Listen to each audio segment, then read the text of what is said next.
What up, fam? Hit that like, hit that subscribe. This is HUD Wednesday nights. Tipping off for you with some Sixers talk, live reactions, and obviously Eagles, Cowboys preview and predictions. Let's go. I mean, how silly is that, man? We're talking about practice.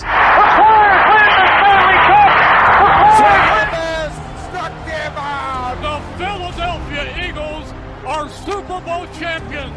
Eagles fans everywhere, this is for you.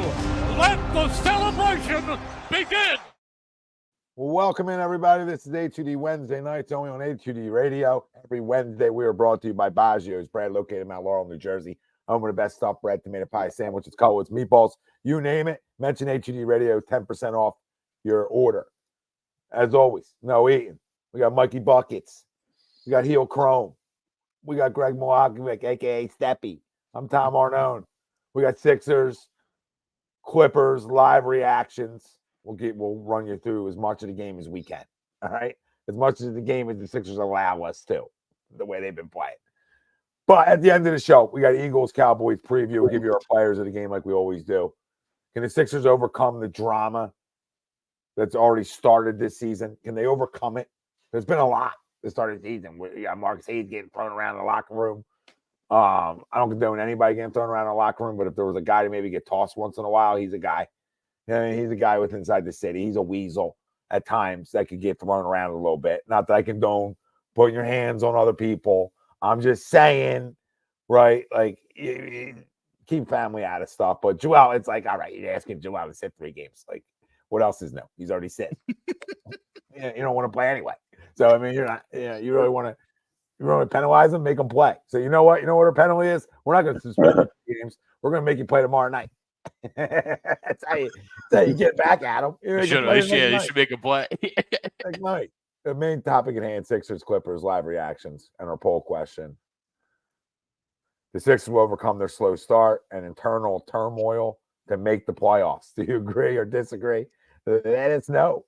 Facebook, YouTube, Twitter, that's where we're live. Everywhere you get your podcasts, we're there as well. Hit the like, subscribe, follow. Most importantly, say it every goddamn show for a decade. Right? Coming in. Let's know what you think. Say hello to us tonight. Stop in. We're down 4 already. Great start. James Harden's going to freaking diddy us tonight in LA. This is what's going on. So what's going on?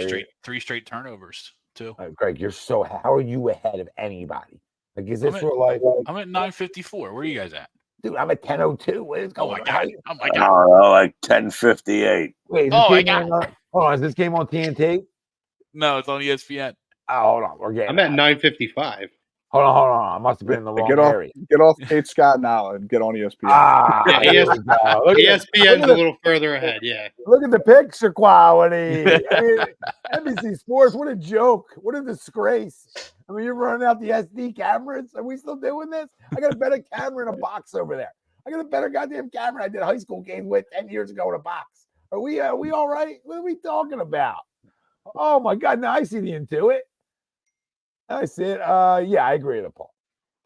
Like, if I don't agree, why the hell am I doing a live reaction tonight? Right? Like, why would I put myself through a live reaction? I believe when Embiid's back, if he does ever come back and play, they're going to be really good. And they're going to be good enough to win enough games to get themselves into the dance.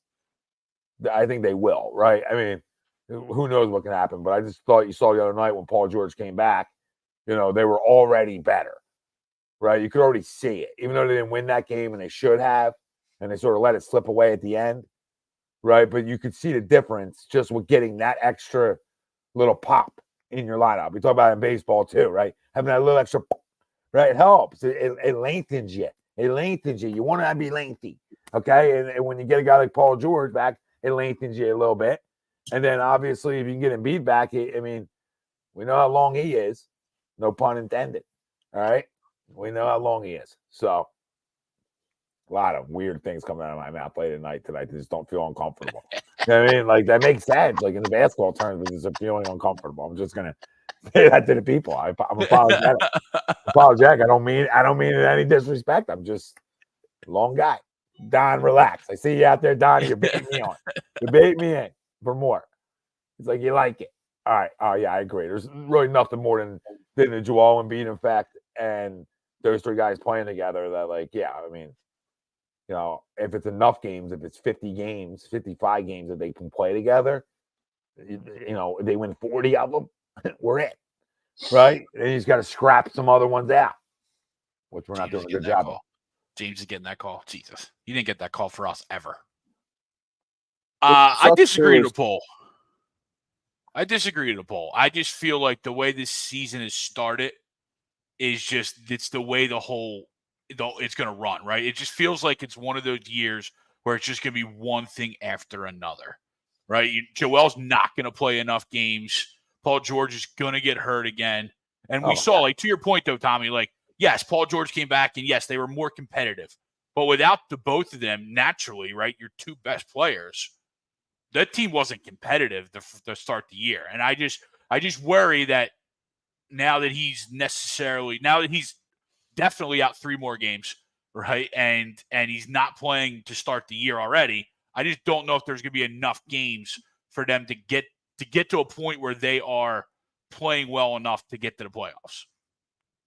I just feel like even if he comes back, something else is going to happen that we're not taking account of. It just feels like it's that year this year for the Sixers. Oh, PG from 3. Yeah, I'm going to agree to disagree. No pun intended. I think it's going to be the play-in. So I don't know if that counts as the playoffs or not, but that's what sucks too, is that this play-in is still sort of new. So I see him falling 7 or 8. You got to pray that they get the 6 or top 6. That would be ideal. I want to avoid the whole play-in thing. But I think that's where they'll end up being, because I agree with you. I think this is just not going to go smooth. He's not just going to jump back into action and then just play 55 games after not playing. I just don't see it happening. He misses games as it is when he plays a full 82 regular season. And now it's not an 82 regular season for him. It's 60. So I just don't see it happening. Yeah, I mean, like, what is, I guess it depends on what your definition of recover is, right? Like, to me, play-in's not good enough, right? Like, play-in is not considered playoffs, technically. So if you don't make it into the top 8 seeds and win that play-in round, you technically don't make the playoffs. So do I think that they will recover enough to make a guaranteed playoff seed out of the play-in? Yes, I do. So I agree to the poll. You know, I think there's going to be, we're obviously going to have our dysfunction and our issues this year. But I almost feel like it's like, when is it different? You know, we've had everything. We've had burner accounts. We've had everything up and down. We've had guys who don't want to take shots, guys who, you know, score 0 points in their last year of our last game of you know, basically signing a contract with a mask and a gun. We've seen everything here, every distraction from top to bottom. So, you know, I don't like the way this whole thing's been handled in terms of this whole Embiid situation. But, like, at the end of the day, if they are in the playoffs and he is healthy, they can go up against pretty much anybody. And that's, you know, that's the key. So can they recover from this? Sure they can. I mean, I think fire the entire organization if they don't make the playoffs this year. Look, I'm going to agree to the poll. The Sixers stink out loud anyway, and it doesn't matter. The NBA is such a flawed product. Look, they're going to find a way to get in. Everybody and their mother makes the playoffs, okay? You know, they invite their 5th cousins into the dance. You know, it's a joke. They're going to be there. They'll find a way to be there. It doesn't mean they're going anywhere when they get there, all right? You know, I'm sure Embiid will find a way to not be available in April when it counts the most. But regardless, this team is a train wreck with a capital T, and I still think they're going to find a way to eke out 40 or 42 wins or whatever and squeak their way in, you know, by the skin of their teeth, and then get blown to smithereens as soon as they see the likes of the Celtics or Cavaliers or name any decent NBA team. I wouldn't go as far as any decent NBA team. Would you? Yeah, you just talk about a flawed product and all this, and a third. Now you want to tell me Boston? I'll fully buy into that with you. You want to tell me anything that has that loser Donovan Mitchell on it? I'm out. All right, I'm out on. I'm I out think on we're that going. long I'll term. put it to you this way: our seed's not going to be great, and I think we see Boston first, or soon thereafter, the first round if we make it that far. Yeah, but like you said it yourself, right? Like of all the four major sports, the NBA is the one sport where honestly the regular season has the least emphasis of anything. They had to come up with an in-season tournament that you can hang a banner in your arena to make any kind of relevance to the regular season. You get a participation trophy. You get a And participation you get a trophy. goddamn banner in there. Like, what is that? Yeah. There you go, guys. Thanks for playing. Here, You're LeBron. the best. You're the best of what's played. Like you're supposed to play. Like it's a joke. It's a joke. It's like like I don't like they act like, and then Joel casino. Embiid's acting like he served in Vietnam. You know what I mean? Like everything I've done, like I put my body on the line. Like you play sports, guys. Can we keep this 100 here? Like you play sports. Stop acting like you gave up your life. I gave up. Like no, you didn't. No, you didn't. You play a sport. It's an injury. It happens. You can say I put my body on the line. Sure. That's a fine comment. But to say like, the conversations of like, just acting like you did so much. You know what I mean? You run around Iraq. You know what I mean? And this guy's dodging grenades. He acts like you play basketball. All right, you got an elbow.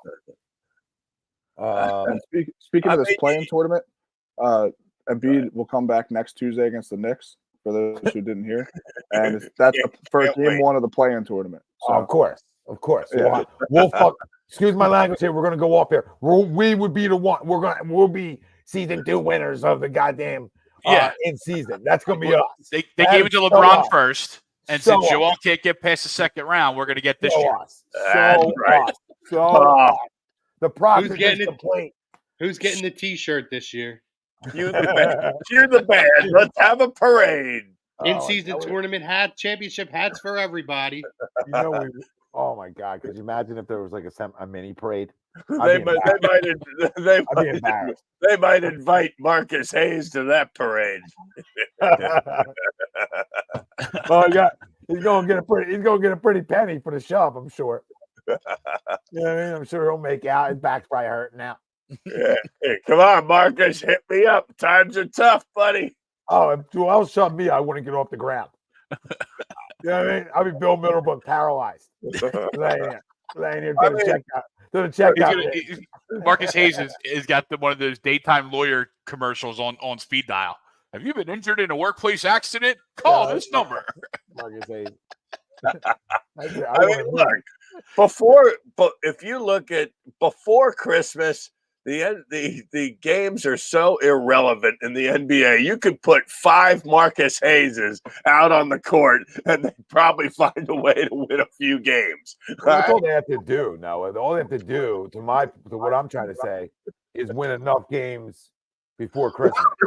Just stay relevant enough before Christmas, and as long as they do that, that's where I think they'll stay out of a playing game, and they'll be a top 6 seed. We're not asking them to be. I'm not saying they're going to be a top 3 or top 2, right? But still, it's early in the year. They're 1-5. They're not 1-10 yet, right? So if you can get yourself to I made that clear. But listen, I mean, I made that clear with the yet. Yep. I mean, the Phoenix is a good team, and without Embiid and having Paul George in the lineup, like we learned last year, Tyrese Maxey cannot do it himself. He's not that guy, at least not yet. You need to have a supporting scorer there. You need somebody else that could be an option who could take those big shots.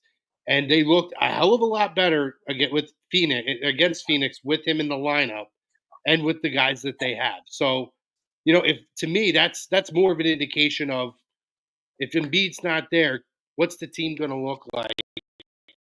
Can they succeed? And I felt confident in that team going forward. Yeah, I don't think he can do it alone, Martian. Like on a night-to-night basis, I think it's hard to do it alone, right? I don't think they have enough like firepower around them to do it alone. It's not that he can't, but I don't think the roster, like when you have 2 max money guys out of your lineup, right? The roster isn't going to be, and it is a deep roster, but scoring wise, Like, who's that other guy that's going to give you 20, 25? You don't have it. You don't have it. So you need two of them playing. And then the other guys can do the dirty work, and you'll get the sort of the result you saw in Phoenix, where you're in a basketball game now. You know what I mean? You're actually relevant. It's actually was a joy to watch. And for right now, for a loss. Not long term, but for right now, I would put Oubre off the bench because he's capable of giving you 25. But in the starting lineup right now with George and Maxey, I don't think, that's not going to be his role, obviously. So I think for the more scoring, like to help out, I would take him off the bench right now, at least till Embiid gets back, just so there's more production off the bench and we can actually have scoring and not Eric Gordon, who's 37 years old, scoring 10 points, so we're cheering. Yeah, and it's funny you bring that up, right? Because now, obviously, with these injuries, we have guys out of position and out of roles, right? Tommy, me and you talked about a couple of Sundays ago how right before the beginning of the year, we thought top to bottom before all this BS and drama started that we thought this was probably one of their best rosters they've had in the last handful of years from top to bottom, right? We thought the bench was filled out a lot more than what it had been in the past. But now when you're missing these guys and missing these guys for such extended periods of time, you're extending these guys that are supposed to come off the bench even more, having to play more minutes, having to play starter roles. Like you said, Mike, right, about Eric Gordon probably playing a lot more minutes than was probably anticipated coming into the year, right? And so it's an interesting thought to move some of these guys into a different role, like a Kelly Oubre, as you mentioned, to see if it does help level it out to where when these guys sit the bench for their rest, it's not just the bad news bears of the NBA out there. Yeah, and I don't think Kelly Oubre is really like a spot up 3-point shooter either. Yeah. Right? Or you'd want to surround those guys with. I think he's a better guy that can create his own shot a little bit more. So, that's why I would bring him off the bench. Yeah, like ideally you want McCain to become that guy, right? Yeah, you would, but it's also very early for him. But to Tom's point, I think that's a great idea because bringing Oubre off the bench, he can create his own shot. Whereas if you have Maxey and George, they're going to cause so much attention. You rather kick out to a guy like Eric Gordon. But that's one side note. We are very small. Obviously, Embiid's missing. You're missing the 7'2" center, 7-foot center. But we're very small. I mean, you have Andre Drummond, who's your backup center, now being your starting center. So now you filled the void of having a backup big by making him your starting. He's our starting big right now, Andre Drummond. So we don't have a backup big. And Yabusele is very good, but he's a 4. He's not a 5. I don't even think Paul George. I don't think Paul George is a 4. He's starting tonight for us at the power forward position. Yeah. So this team is just very small. I mean, Yabusele, by the way. Yabusele is good, but see, I disagree. As far as the second unit goes, I actually don't think that Kelly Oubre is a guy who creates his own shot. He's more of a reactionary guy off of the whoever's distributing the basketball. He's a guy that can be found in cutting the lane and grabbing rebounds and getting putbacks and stuff like that. But I don't really see him as a guy who facilitates his own shots. I don't know that they really have that. I still don't see that. I don't think they really have that guy for the second unit, which is why having veteran guys like a Kyle Lowry or an Eric Gordon are valuable for the second unit because they are experienced guys who can handle the basketball and find guys in their spots who can't create their own shot. I mean, Kelly can create his own shot compared to those other guys because he's the only one who can take somebody off the dribble to the basket. Right, but he's not going to create his own. It's not like his game, though. No, but it's not his game. His game is more like, he likes the 3-ball, obviously, and he's not going to take a mid-range jumper, right? You're not going to get that out of him, right? But his ability to take you off the dribble to the bucket, even though I feel like he doesn't really finish often, he has probably more explosiveness to be able to do it than the other guys. So you're really just picking the tallest midget. You know what I mean? And you're really, that's where you're at. I mean, I think you're correct. I think you're right in what you just said, though. I agree with you. I just think he's the greenest grass right now.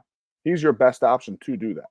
I'm not saying he's great off the dribble, but I mean, give me other guys. Because he's your younger guy too. Where the other guys aren't going to give you the type of minutes. Where you're better off starting a guy like Eric Gordon than bringing him off your bench. You know what I mean? You're better off getting that production around Embiid of some spot up 3 guys when he comes back. I'm just using him as an example, right? I mean, I don't know. There's a bunch of ways they can do it.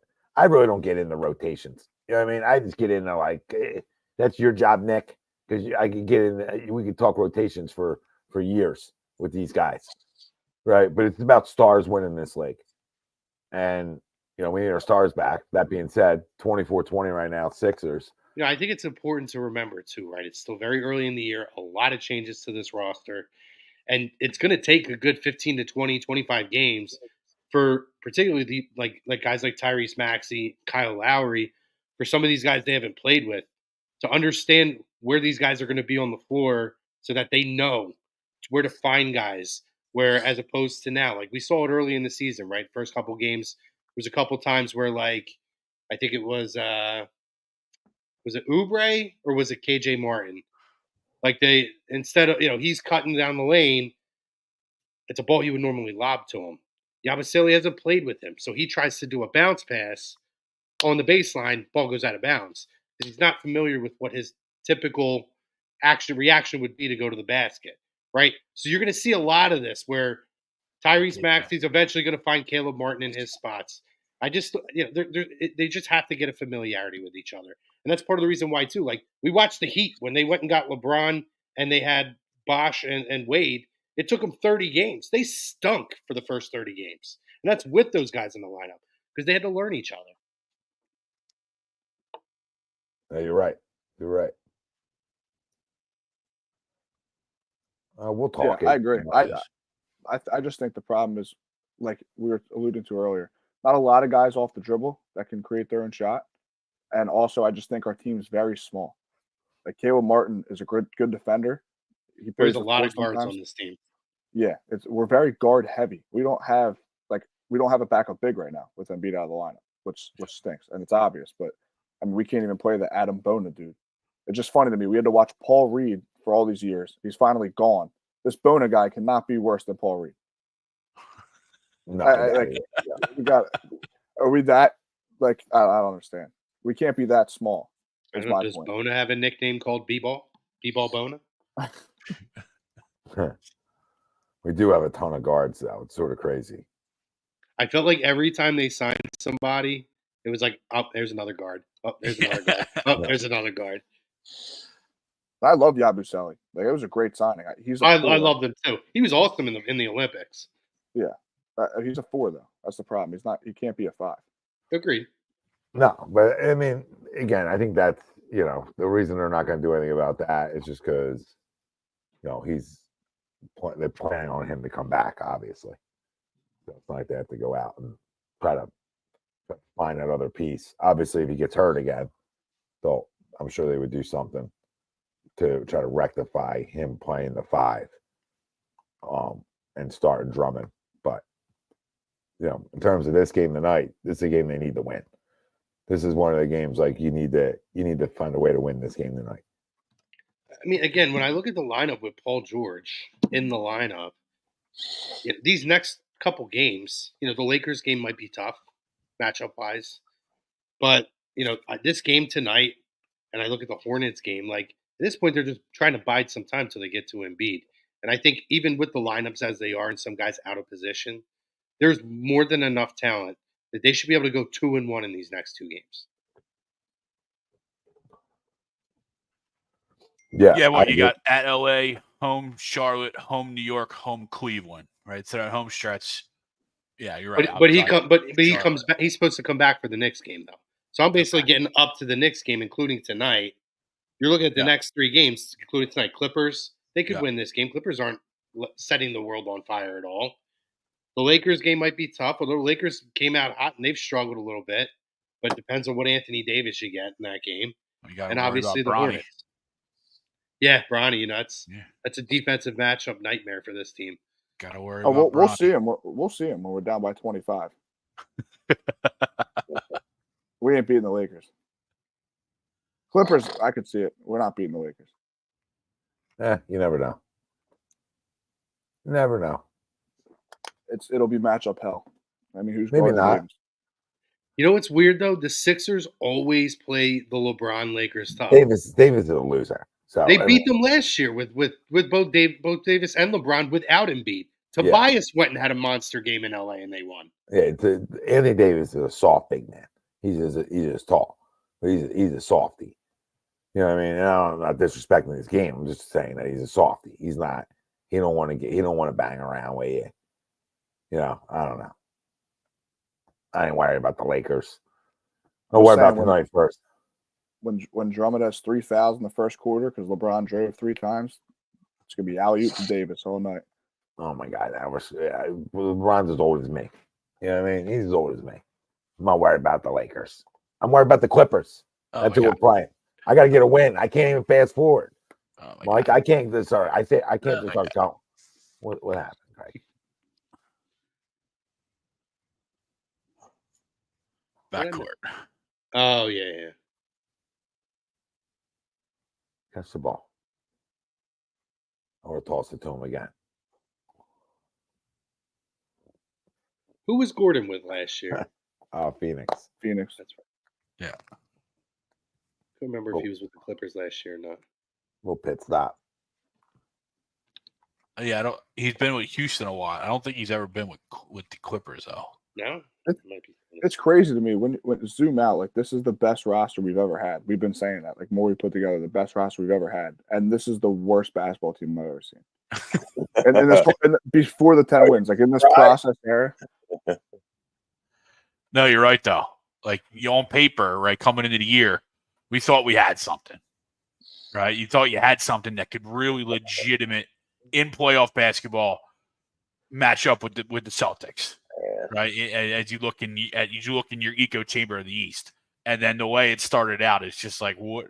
I'd rather watch the process Sixers just because there's no expectation, right? And I think that's part of it too. Is we're so, heavy involved and expect so much of this team that we're almost overcritical and over analytic about everything, and rightfully so, right? I mean, that's what when you continue to lose in the same fashion every year, that type of scrutiny gets more and more amplified. But yeah, I mean, the way it started, it's not the ideal way to jump into a season where you thought you really do have a really special chance to do something here. Yeah, but you do still though. Like, that's where I just, it was bad basketball to watch with just Maxey and everybody else.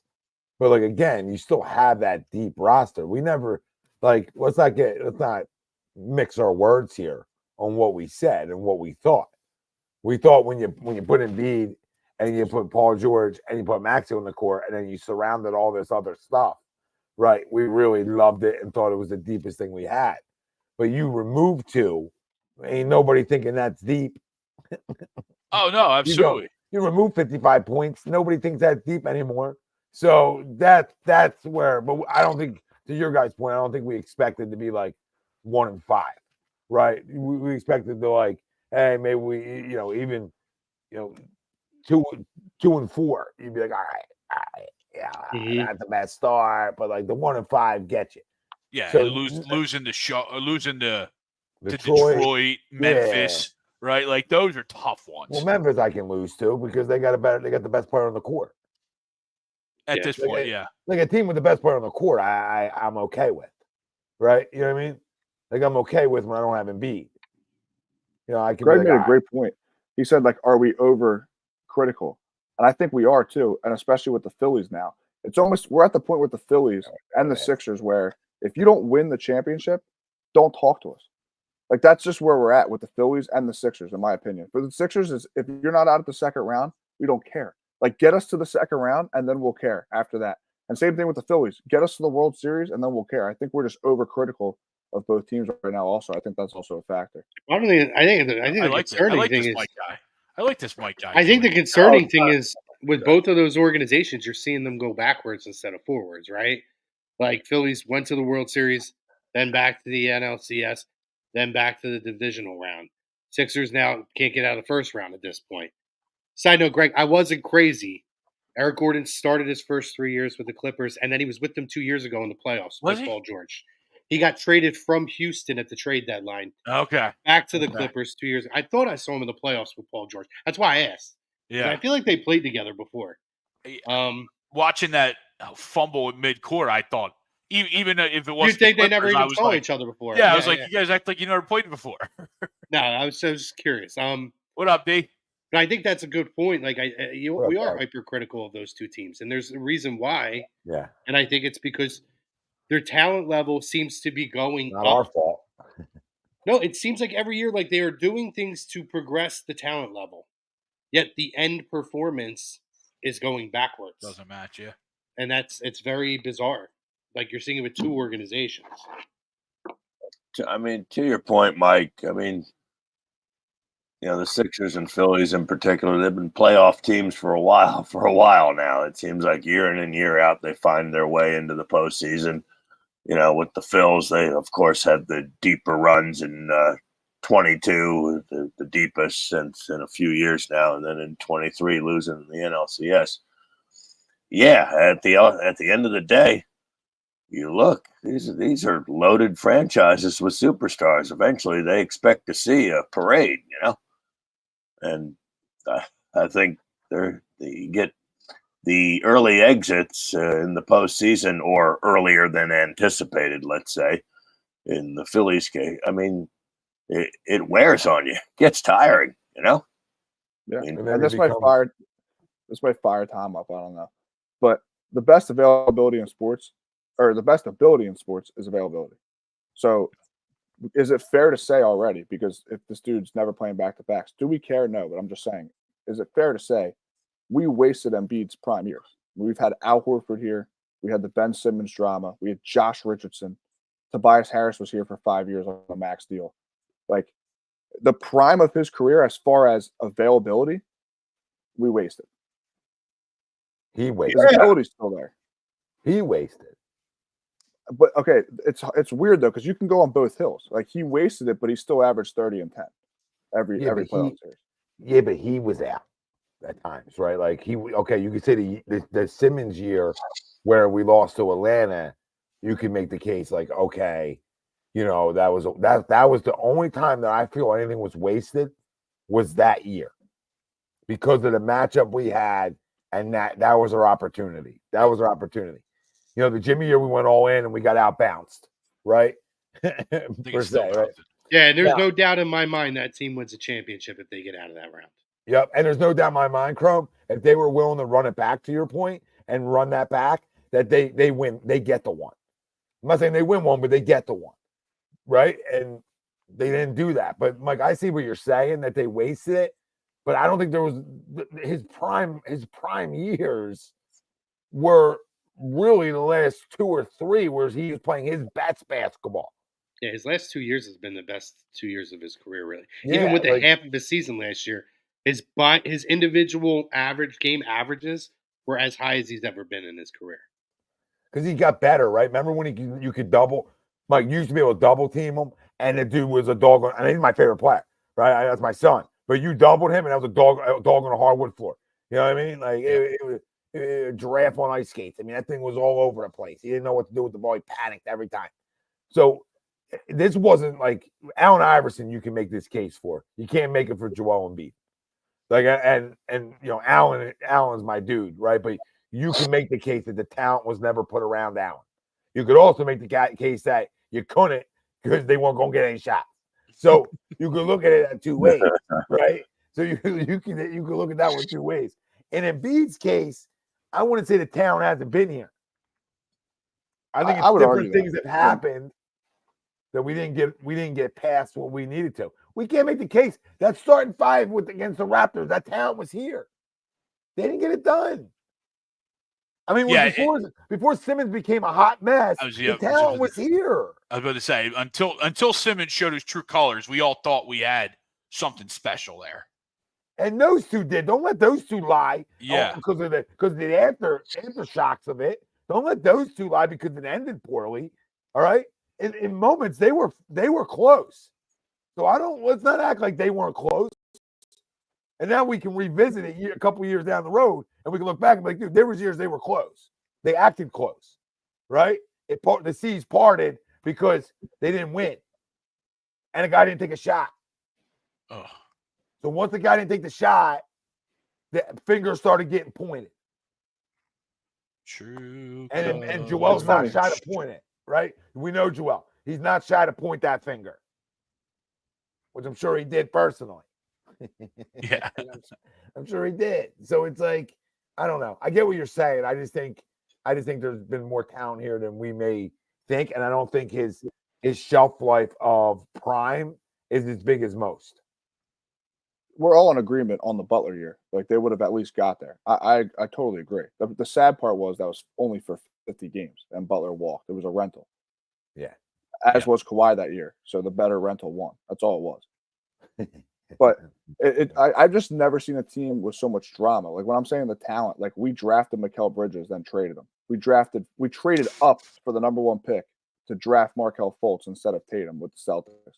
And then this guy forgets how to even shoot. Forget if he was a bust or not or who was better. He literally couldn't shoot. He was shooting free throws like this, and the Cowboys were making fun of us on touchdown celebration. Oh my God, they were. I forgot about that. He was going like this for a touchdown. And then add Simmons in that too, right? You draft Simmons 1, and you think you have something, and then he becomes Mr. Putty Cat. Well, not then James Harden. James Harden leaves. Yeah, like we haven't had a consistent team. I mean, James Harden comes here, and he has drama with Morey, and he walks.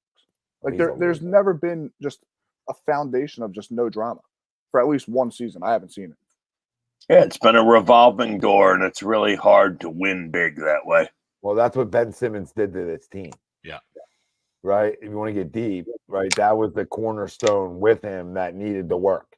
Because if it doesn't, then you're searching. Now they have it because it's Maxey, right? Now it's going to be on the court enough. Had this Zaire peanut allergy too, right? Like they almost killed Zaire Smith. Do you remember that? Damn, Zaire. I'm not like laughing at what happened. Much. Just added on, right? You remember that, Tom? Yeah, I do.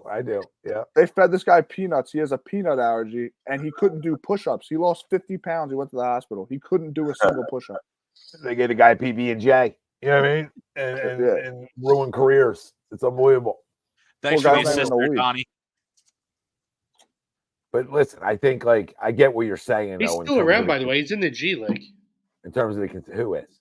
He's not in D League. He's in the G League. The G. They haven't had the consistency, but they haven't. But they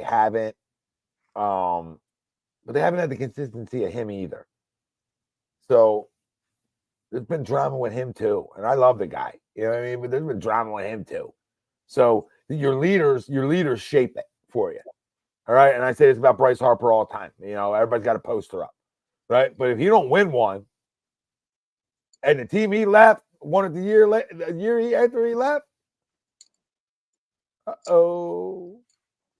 listen, that same energy for Joel Embiid. You don't that get happened over with the Nationals, right? Yeah. I'm just saying. I'm not saying they won the one if he was there. He's special. But my point is that everybody follows the leader. We talk about this with Carson Wentz and the quarterback, and then right, Chrome. We did this at nauseum, right? Everybody who's got the most expensive car. How does he work? What's his work ethic like? How bad does he want it? Right, and then you follow that behavior. You follow it in a way, even if you don't realize you're doing it. You know what I mean? And you do it. You do it as amateur athletes, right? Who's the best player? Right? How does he go about his business? Is he a grinder or does it come easy? You almost hope that guy's a grinder, right? Because then other guys are going to realize what it takes. Same thing goes at that level, right? If the guy, I'm not saying Joel isn't, but if that guy, and I'm not saying Bryce isn't, because I think we think Bryce is, right? I don't think we have any feeling that Bryce isn't a grinder. But what kind of leadership capabilities are these guys? Are they approachable, right? I can't answer that, nor will I, because I don't know, right? So I'm not going to speak at a turn on. You know what I mean? And listen, let's not forget, just 2 years ago, they were in a position to take down the Boston Celtics. James Harden and Joel Embiid did not show up for that. Everybody else did, including Tobias Harris. Yep. Everybody talks shit on in that Game 7, and your two biggest stars didn't show up. That's on him. The organization didn't fail him. And they had Game 6. And Game 6, Chrome, I mean, remember, they were up 3-2. You get 2 shots. They were up 3-2. So you want to talk about what they gave up? You know, I don't disagree with you, Mike, at all what you're saying. But there was opportunities that were squandered. Right. and some are on Joel Embiid. And for me to say it, like I said, it takes a lot. But I pride myself in the worldwide leader of real talk, and that's the facts.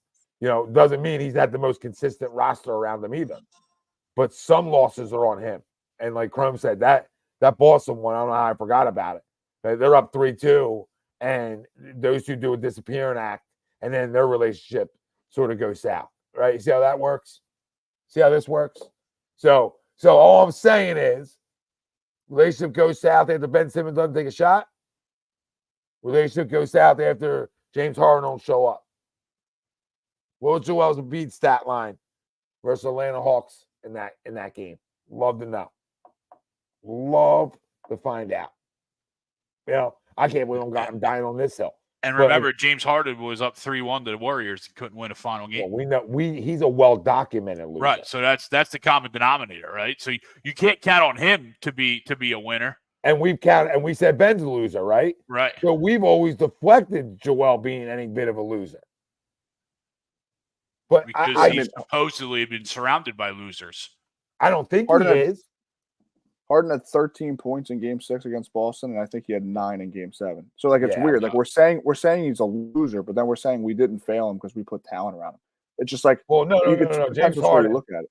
Oh, James Harden. Nobody on this panel ever said that he was a winner or ever did any of that when it came to James Harden. That was just the lesser of two evils. That was I can't put losing to the Celtics against him because he can. Yeah, he can. We were the Houston Rockets. Because the leader of the team didn't show up in Game 7. In the biggest game of the day, he was the magician. He was doing disappearing acts. I think Game 6 at home is the one you got to win. You don't win that, you're losing Game 7. All right, well, what was his numbers in Game 6? Did Joel drop 40? He had He's a star league. He had 26 and 10. Not good enough. I get. We had Tobias Harris who had 2 points. We had PJ Tucker who had 8 points. No. I get all that. I get all that. But the greats in the postseason go drop 40 on somebody. We watch this long enough. 26 is cool in a regular season game. In a must win at home, we're talking about 26 and 10. Like, that's great. That's great for the average Joe.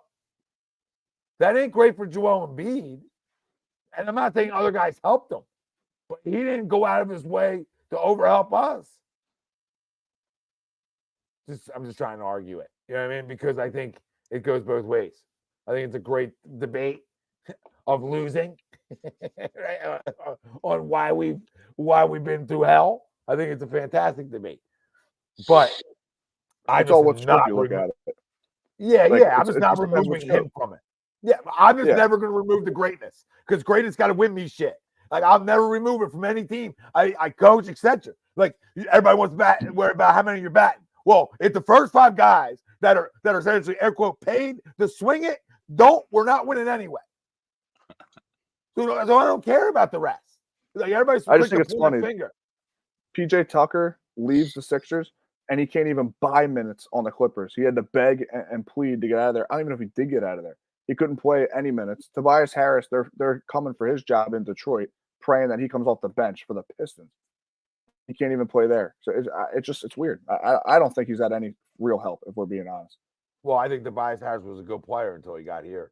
And I also think we I think he's the only one who showed up in the postseason at the time. To be completely honest with you, besides that 2-pointer you brought up, I think he was one of the best defensive players we had in our last couple postseasons. So I'm not even. Tobias Harris was just paid that money. Tobias Harris is a good basketball player. He's just never been a max money guy, nor should he be. That's where the mistake comes in. He was our leading scorer in that Game 7. Yeah, probably. Yep. They were back 19 and 5. I mean, to your point, Tom, like, stars show up. Jason Tatum dropped 50 and Jaylen Brown dropped 25. Yep. And what did Joel drop? 15. So 26 and 15 and 2 goddamn closeout games. Okay? James Harden, 9. Kobe's rolling over in his grave if we say that's good, right? Michael Jordan might flip his yacht over if we say that's good.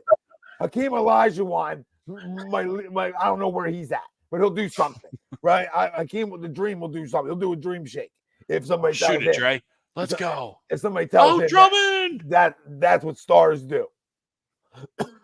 You know what I mean? They were backed. They were backed into a corner when it came to signing Tobias Harris. Oh, and he hit that shit. Buckets.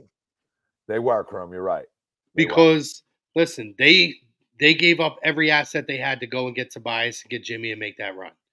And when you make the decision to stick with the young Ben Simmons and Brett Brown, and Jimmy says, I'm not coming back if that's what you're going to do, they had to try to keep one of them. They gave everything else up. So Tobias has been the beneficiary of a whole lot of really interesting situations. He got a max deal here because they had to re-sign him when they couldn't sign Jimmy. For those who are idiots out there who listen to the lazy narrative, they did not choose Tobias Harris over Jimmy Butler. They chose Ben Simmons over Jimmy Butler, and then they were forced to sign Tobias Harris. And then you look at him, he goes to Detroit, and they're at the floor. They need to hit the floor of the cap. So they had to overpay a veteran, and he was a guy that just made sense. So he benefited from that and got paid $20-something million, whatever it was. Like, the guy is literally the smartest, mediocre basketball player in the history of the NBA. Yeah. Definitely. But, like, I don't knock him for that, for what we gave him. Not to mention, we did have money to sign both. We did. You did have money to sign both. That's Like, that's the whole ironic thing around, as Mike said earlier, the Mikal Bridges trade, the drafting Zaire Smith, like all that positioning was centered around having the money to be able to max out both. It's just still Jimmy still didn't want to be here. No, he didn't want to play for Brett Brown, and he didn't want to play with Ben Simmons. That was the bottom line. Can you blame him? No, I mean, in hindsight, I don't know if I sit there at the time when Ben Simmons hadn't shown his true colors yet, and that talent was still there. He was 23 years old. Like, Right. I don't know that I can knock them for sticking with a 23-year-old who predominantly around the league was still considered a guy on the rise, who had an endless ceiling. So, like, in hindsight, it's easy to say what a terrible move and this and that. But at the time, you understand, keeping Brett Brown, I never thought made sense because we knew he wasn't going to be the guy that was going to get you over the hump. But, like, it's easy. Again, it's easy to say something in hindsight. You know what I mean? So Right. I can't. It's like people who say they should have never drafted Ben Simmons first. Every person in the world thought Ben Simmons was the consensus first overall pick in that draft. Yeah, absolutely. I mean, they were comparing him to Magic Johnson, for Christ's sake. But to go back and say now, you could be like, oh, maybe he wasn't. But yeah, right. There's nobody in the world that thought that was a bad pick. Okafor, Greg, we talk about that all the time. There was a 2-week period where I was on the Brandon Ingram train, but like then you hopped off it because you knew it wasn't happening, and you knew Ben was always the number one pick. Yeah, Ben had all the talent in the world, just zero work ethic. You know, and I mean zero. Ben dated a Kardashian. He went to Wimbledon, and he fell in love with being a celebrity. He wanted all the perks of being a professional athlete without actually having to be a professional athlete. Right.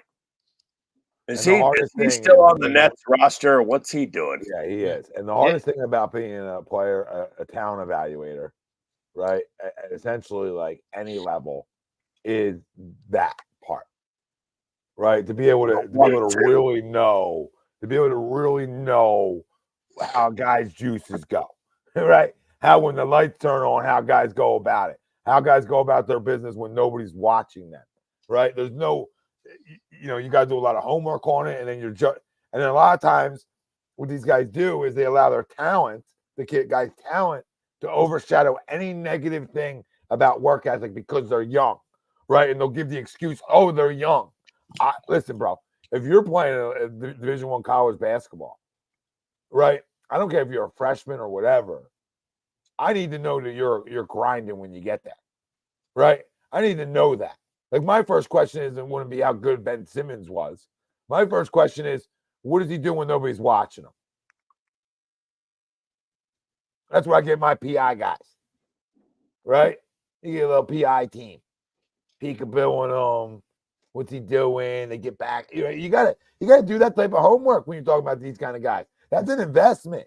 You follow investments around. You make sure that you're invested. Seriously, you need to know everything about these kind of guys. You're gonna invest $100 million in the first pick of a draft in somebody. They knew it. Don't be fooled. They knew because there was questions at LSU that were there. Everybody knew it. There was questions there. So they knew it, but because like Chrome said, he was the consensus one, and he was so super talented that it was Magic, LeBron. It was all these big names he got compared to, and they didn't care about what the homework said. They cared just about what the evaluation of the talent said on their grade sheets. That's all they cared about. And when they drafted, sometimes it works, sometimes it doesn't, right? When no one was watching, Ben was sticking it in Kendall, and that's got it.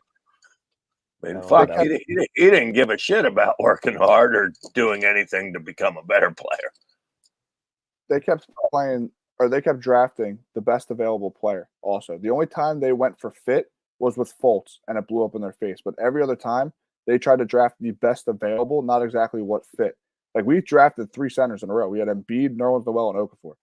Okafor, no matter how good he was in college, that's a dumb pick. He had 3 centers rostered. Like, see, that's where they lost me. You didn't know you had an Embiid yet. I get that, but I'm with Greg. Centers. I'm with Greg. That tells I you didn't think that was a bad move at that time. Yeah, Hinkie was taking it back to the big meaning something in basketball. He wasn't trying to copy what the Warriors had with 3 of the greatest shooters of all time.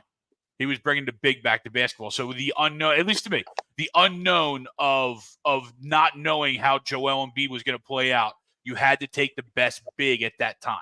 And you won't convince me that Okafor at the time wasn't the right pick.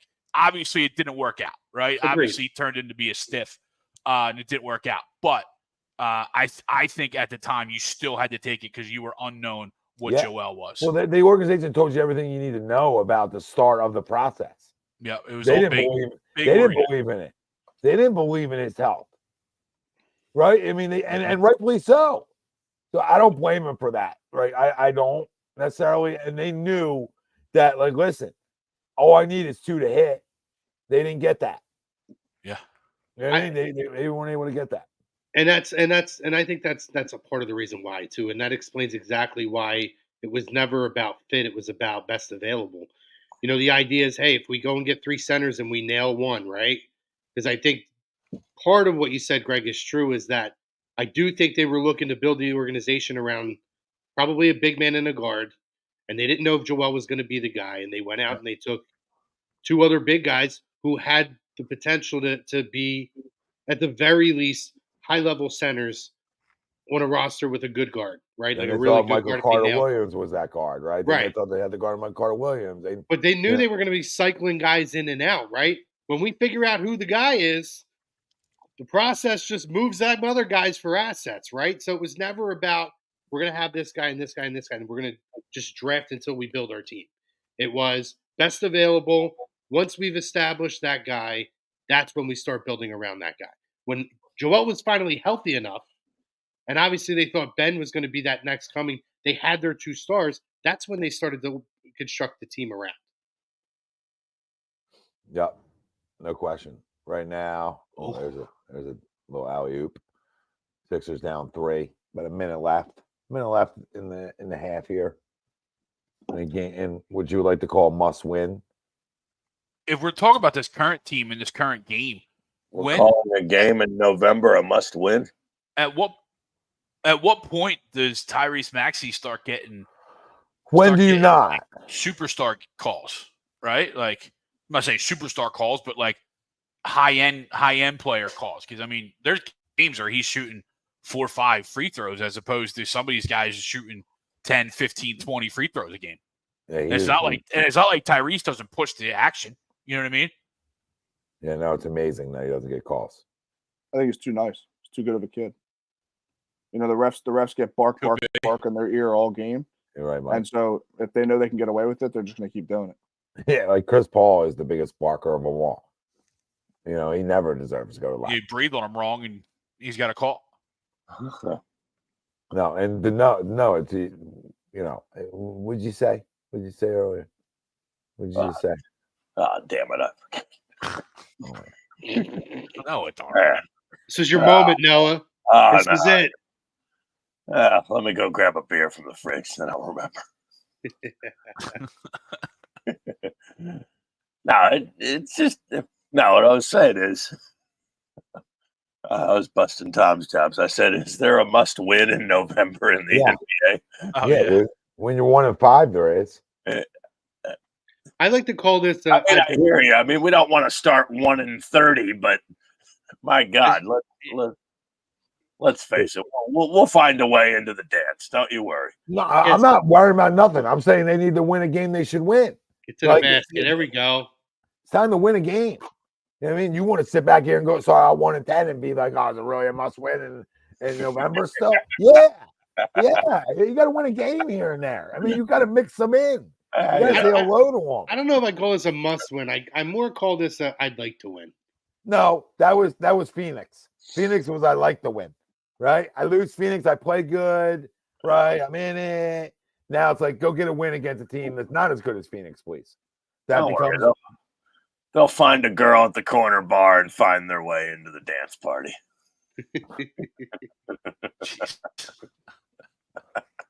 At the play-in tavern. You're playing tavern. Absolutely. Yeah. The play-in tavern. Nice. They got newspapers. What are these newspapers? Yeah, look at that. Girls on them. Even I don't get a newspaper anymore. Is that a J.C. Penney ad on the back of that? So the Christmas edition? Christmas catalog?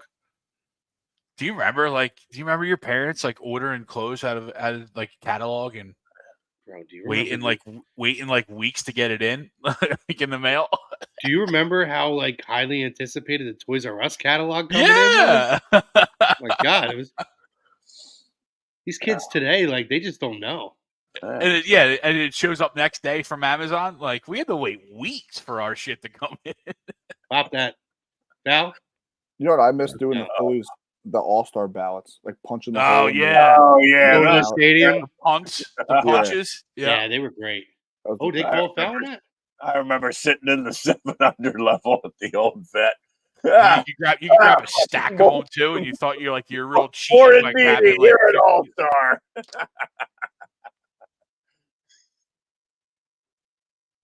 I miss Platoon.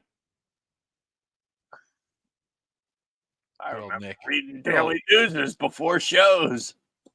Good old Nick goes back to LA. What a joke. A review on this. You know, this is random thought, but no one talks about the Jimmy thing. Chrome hit it on the head. Like because of Brown and because of Simmons, they left. But I also think he just wanted to live in Miami. I don't even think. I think Philadelphia was just a pit stop. He went from Minnesota. Once Miami was an option. I mean, but it didn't have no to income be an tax. option. Yeah, and where would you rather live? Like South Beach or Philadelphia? It's not even a question for me. Oh, in January, I don't know. I'd probably take South Beach, but I just don't. It didn't have to be an option for him, but obviously it was trending that way because there was no way he was coming back with those two guys here. Wait, Jeff Van Gundy's on the Clippers coaching staff? Yeah, he's an assistant coach there now. They got a pretty solid coaching staff. Brian Shaw. And he gave up his broadcasting gig to do that. Wow. He was funny. I miss him on there. Yeah, or did ESPN lay him off or whatever? I think. No, I think it was willing. He was willing. Yeah. I think he was ready to get back into coaching. I don't know. Yeah. Well, he got an opportunity. Actually, no. I think he got laid off from ESPN. He might have. I know they did some mass layoffs not too long. When did he get hired? This year, I guess. So, right, or was it last year? Either way, he probably thought he had a chance to coach. Kawhi. Yeah. Yeah, he was part of the layoffs for ESPN, I think, last year. Are you guys ready for Embiid to be back next week? And then we go on a 10-game win streak, and we're just talking about how good this team is. Yeah, that's exactly what's going to happen. All of a sudden, it's going to flip, and we're just going to be like, a glaze party.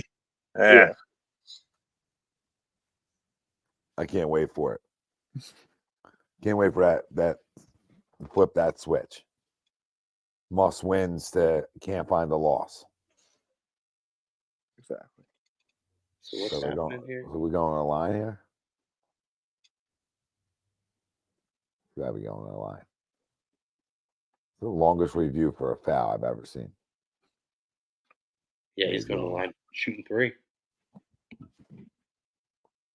Well, I'll give my Eagles score because there's no Dak Prescott. So it's not really Martian. This is the whole reason for the show tonight, babe. He just missed that like that. Wow. What the fuck was that, Caleb? Oh my god. He just missed that shot like that? Look at everybody He's a Gabe Vincent product. It's Miami. Martian keeping us on point. Every role player in Miami gets over. Oh my god. Dude, this guy misses 2 of them. By the time you're behind. Wait till you see this shot. What, he missed the 3rd one too? No, he made it, but watch after. I think it was Terrence Mann. He almost buried that. Oh, we got a tie game at half. Tie game at half. Oh my god. Ooh. Oh man. 51-51. Nah, this is Eagles in a roll job Sunday at 4:00. That's what this is. So I don't even need to talk about anything more. There's nothing to talk about. Especially with it, obviously it seems like it's trending that AJ is going to play as well. So if you're locked and loaded, full force coming in this week, it's gonna be ugly. Should be ugly for the Cowboys. Well, it better be. I would like to see a game where we have our head out of our ass for 4 quarters. Oh That'd my god! nice. Oh boy! We could do this so quickly tonight. We could do this so quickly tonight, and here you come. Like, I just want to get through that. Like you know what I mean? You just want to get through that part of it, and then here you got to come in. 4 quarters. Oh my god! Listen, I hope this defensive front buries that ginger fuck into the ground. Let's go. Ginger crime. Ginger crime is fantastic. That's right. Take my own down. Take my own down. Well, I think CD's out too, right? Like, he's questionable. Yeah. I thought that even if he plays, he's going to be compromised. I right? thought that I saw today that they were encouraged that he and Micah are going to play. Oh, Mike is back now? He's expected, I think, to play this week as well. That's fun. Which yeah. Hey, Nick Sirianni, here's an idea this week. Take the pulleys. Don't be cute. No way.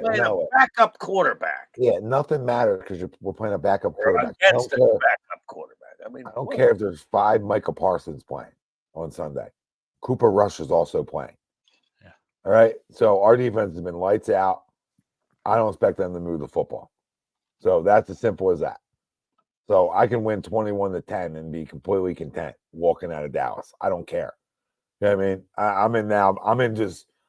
I'm in win however you want to win mode right now. Right? I'm just get out with a dub. Get out with a dub. Get out with a dub. I know we did that last year, but we've looked better than last year. We have. And we all have eyeballs. We all can see that.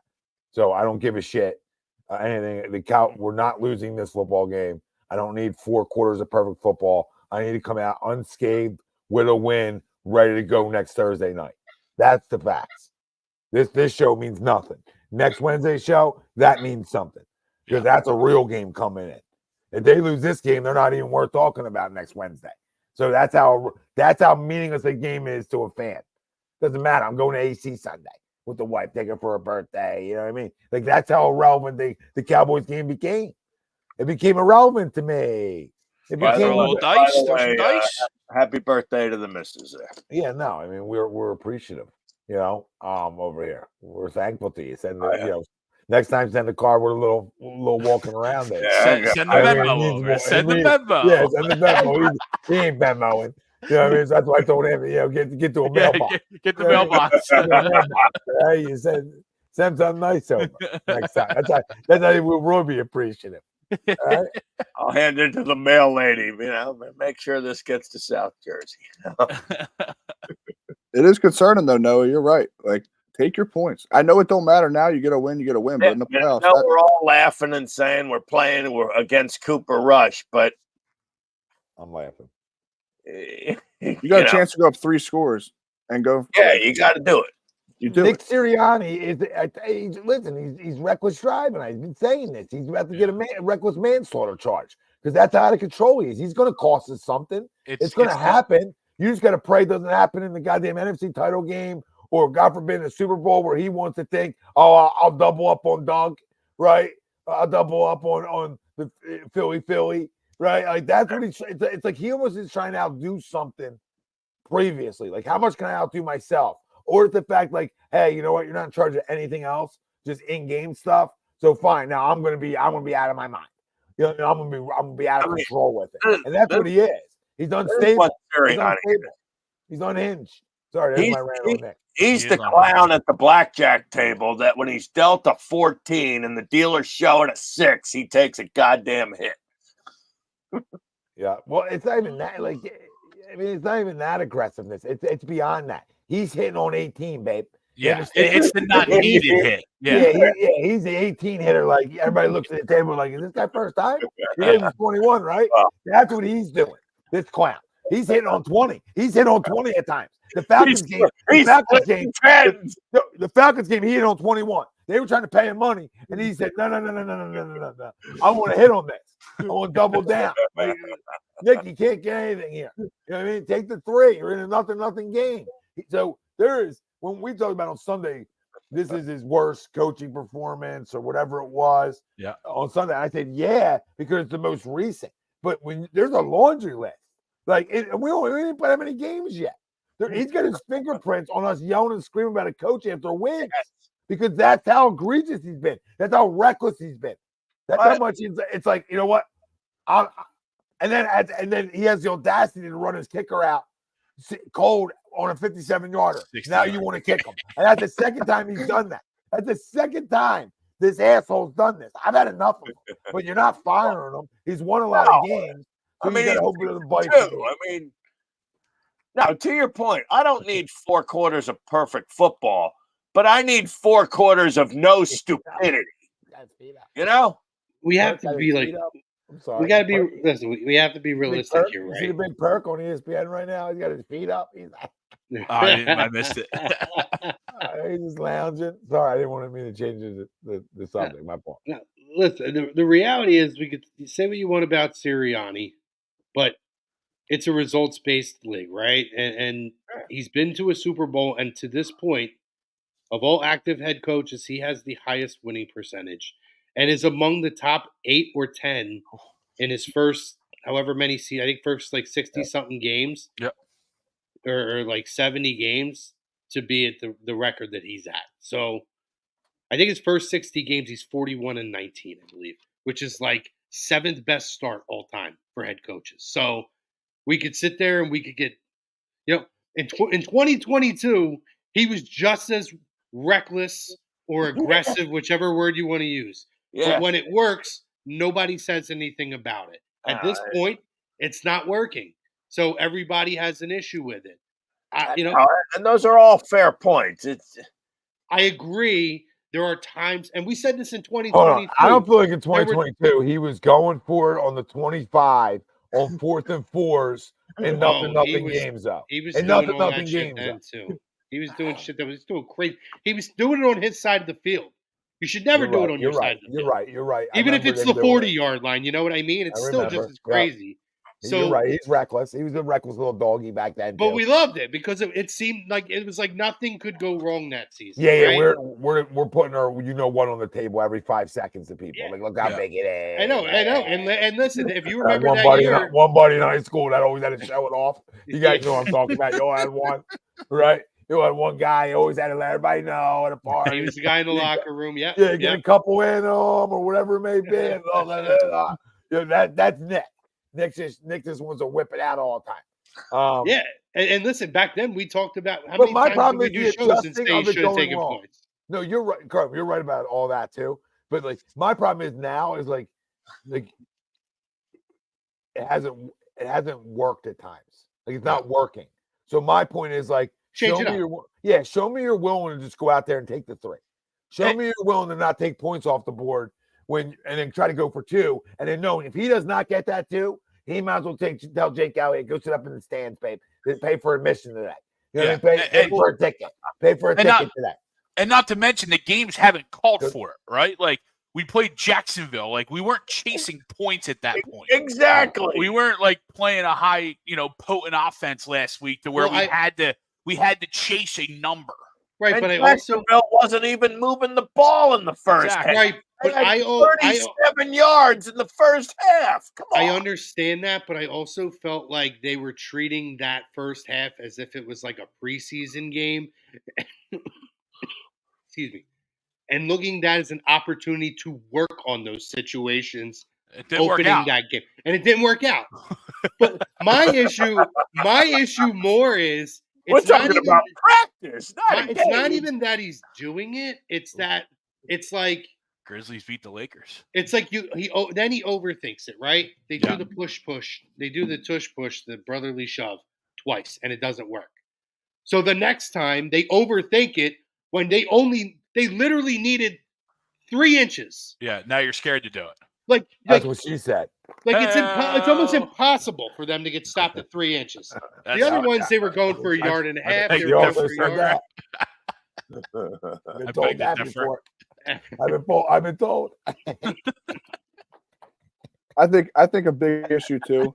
Before the collapse last year, that's like Wilson saying he needs some hardwood. Yeah, for basketball, for college basketball, he goes, "I need some hardwood on Sunday." He said, "Oh my, this is what we're doing. This is what we're doing." Oh my goodness. Before the collapse last year, like no one was really calling for Nick's job, obviously, and then we had that major collapse, and now it's almost like he's trying to prove himself. Like, oh, I can do whatever I want. Like because the big knock on him is that what does he do? He's just a leader of men. Like he doesn't call the plays. That was the big knock. Like what does he do? Like the fans wanted to know. So now he's trying so hard to be like, I'm making decisions. This is my call. I'm doing this. I'm doing that. And you're overplaying it. Like you need to just let the game play out instead of trying to stick yourself. Well, it's getting your ego involved, right? It's like you can't tell your players to be ego free, and then it looks like you're getting involved with yours is glaring because you want everybody to know what you do. This is how I go about it. And I think he is a leader of men because I think we saw that in the Giants game. As much as I'm critical of him, I would have fired him after Atlanta, right? He wouldn't have got out of that game for being as reckless as he was then, right? But they didn't, and I get that, right? Makes sense. I just would operate. Sweep says this too, and I know a lot of guys operate like I do. Like if I see you working, if I see you being out of your mind, I might not let you in the locker room. You know what I mean? I might fire you then. I'll probably go through too many coaches. But the point is that he working or not working, he's got to adjust to it. But I do think he's a leader of men. I think that Giants game showed us that. I think the Giants game showed us that they went and played for him in New York. They definitely did. I don't think it's an aberration that I think it's 100% fact that when these guys come out, this team's other than honestly outside of Jalen, who has made comments that question the relationship. I believe when guys like Saquon Barkley, the leaders of this team, when guys from last year and this year speak up and talk about how much they like how his personality is, whether we love it or not. And I think, honestly, a lot of us do love it. Again, you don't love it when you're not winning. But everybody was talking about, look at him up in the crowd telling those motherfuckers. Like in 2022 in the beginning of last year when he was livening it up, right? I think that this team really does follow this guy. And at the end of the day, a lot of head coaches don't call plays. They have input. They put in on what scheme they want, and maybe they help to assemble a game plan. But most of them don't. A head coach is the guy who's there to be the glue to keep everything together. The coaching staff to make sure messages get where they need to, make sure a culture stays in place, and carries the message across for whatever we're doing this week or our goals for this season or whatever it is. They manage the team. They don't manage the play calls in the NFL. Majority but of they deserve credit for the turnaround too, though. Sure. Because you got to understand something. I sat here and said you keep Jalen under 25 attempts and you become a run first oriented type team. I bet you look a lot more like you did in 2022, right? And here we are. Because they almost listened to that. Like, that's not a shot at Jalen. Jalen's a playmaker. He's not a drop back 35-time a guy, quarterback. He needs to run it too, and he has. Take away tush pushes. He probably ran it for 9 for 50 yards, right? Sunday. Yeah. So he ran the football, right? So that opens it up for Saquon even on another level, right? And we had less than Saquon in 2022. We never got his caliber, and we led the league in rushing. We went to the Super Bowl because of our rushing game, right? That opened up the explosive plays because we have show ponies out there. You can throw it 25 times a game, and he can throw for 300 if those two guys are playing. Trust me, he can. So you don't, like, you can get Jeff. I say this many times, Jeffrey Lurie, you can have your cake and eat it too. Like, I know you want to sit back and throw it all day like it's Madden, but you can score 30, 35 by being a run-first type team. That doesn't take away the explosive plays. That actually sets them up. You can make the case that the biggest ball he threw to Devontae Smith outside of the touchdown was the deep cross to him. The deep cross. You only get that because you started that drive off pounding it down their throat, right? Now they come up and you can go back and watch it. I don't need to see it again. But 8 in the box, single high safety over top. Now there's man-to-man coverage on the outside. Nobody's covering Devontae Smith for that long. They assume it's a run. It's a play action. It holds up, bang, one-on-one. I get an explosive 41-yard play out of it. So that's where explosive plays come from. When you drop back early and you want to set the tone for explosive, you might not get it all the time. And that's where I like what they decide to do. You paid a guy 15 to 17, whatever million, 13 million, doesn't matter. You paid arguably the best back when he's healthy in football. Allow him to do what he does, and it's going to set he's the appetizer. Right? He's setting up that main course. 27 times against Jacksonville. I want to throw some food for thought into you guys here, though, right? Like, in hindsight and seeing how the offense is kind of shaping out to be. And a lot of that stemmed with AJ getting healthy, Devontae getting healthy. Dallas Goedert, who we knew this was coming, was going to miss a good 5, 6, 7 game stretch, right? I thought they were really balanced the first game. You saw a lot of what you saw now, right? And then AJ goes out. So I know that everybody said, like, why are we not pounding the rock with Saquon? Why are we not doing this? Why are we not doing that?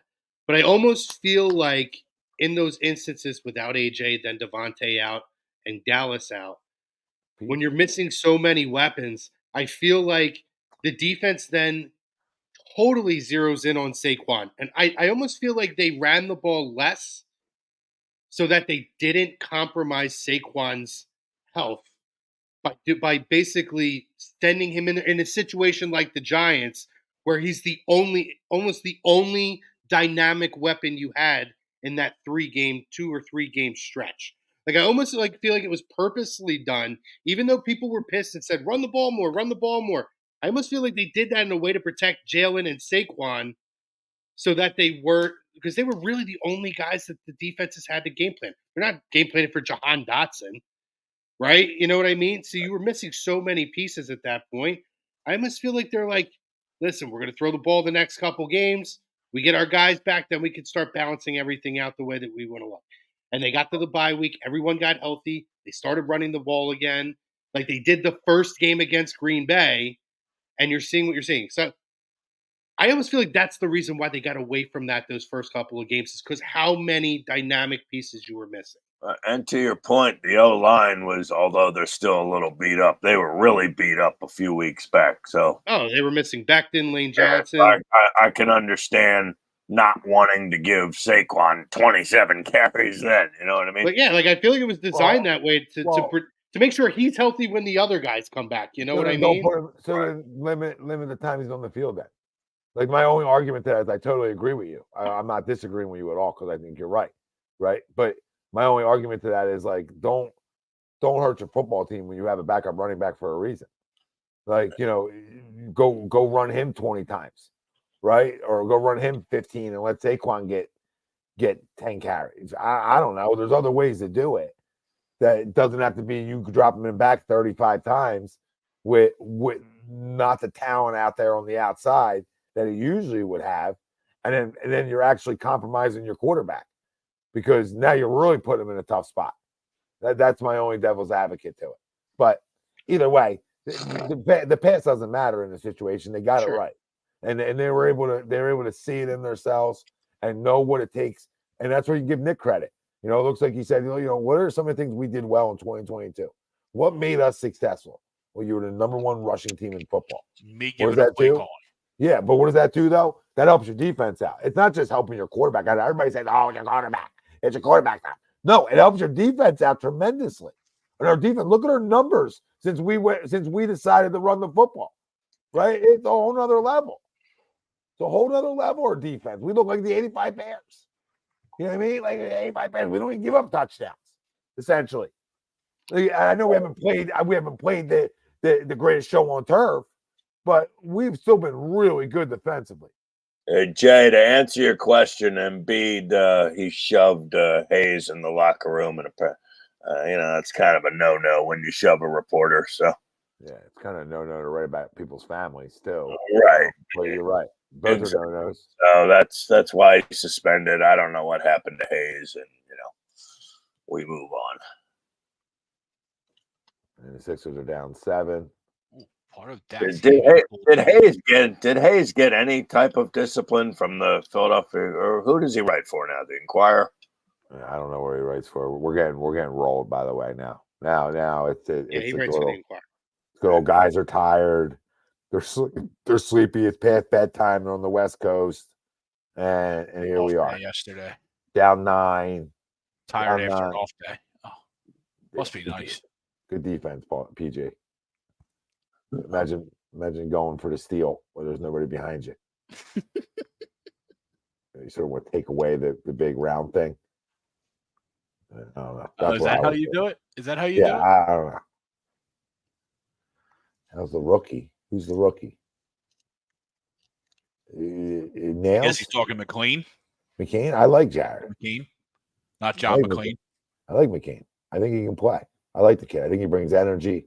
I think he's a low energizer bunny right now. He's got work to do, right? But I like what I've seen, and I trust Darryl when it comes to picks for the most part. I think he does a good job there. So, but he's got work to do. We have 75 guards, so we talked about that earlier, Don. You know what I mean? I feel like the only thing we see is what color nails he's got on, which I don't even care about his nails. I'm just joking. But and I don't know if me and Mike talked about this last week. We talked about this last week. Like, I don't know why Reggie Jackson doesn't play. Like, that's actually weird to me. Yeah. But I don't know. I mean, we're not doing that again. You know what I mean? I love Reggie, but I'm not going to sit here and have 20-minute conversations on Reggie Jackson needs to play, because that should just be common sense. Because Reggie Jackson's always been a good basketball player and could always score. Must be something we don't know. Unless he's hurt. It looked like his fingers were taped the other day. Now, I don't know if he jammed his fingers. Is there anything out there on Reggie Jackson? You think at this point, not playing at all, there's got to be something. One comment came up that said Kelly and Caleb Martin are not good. And the problem is they're just in roles that they shouldn't be in. They're not scorers. Yeah. They can score, but they're not scorers. Yeah, it's tough to judge them during this stretch, because you're right. They're playing in roles and situations that they're not normally in or shouldn't be in. Yeah, there's nothing on Reggie Jackson. I think he's healthy. But Reggie's been in those roles. Like, Reggie's had to be like a guy that's had to score for teams and stuff. No, that absolutely, that's an anomaly. That's a conundrum, right? What is going on there? Well, I think it's just ownership's forcing KJ Martin to play so we can put tape together and they could trade him because they screwed up and they just wanted to give him a contract so they can trade him. And then Kyle Lowry, him and Nick Nurse are best friends because they won a championship 5 years ago. So it's you're right. Their hands were tied with KJ. They had to sign him just to keep that level exception or trade exception available to him, right? You know what I mean? But yeah, he's just not very good. He's definitely not daddy. No. Of course, we get the pedigree guy that's not dad, right? Like,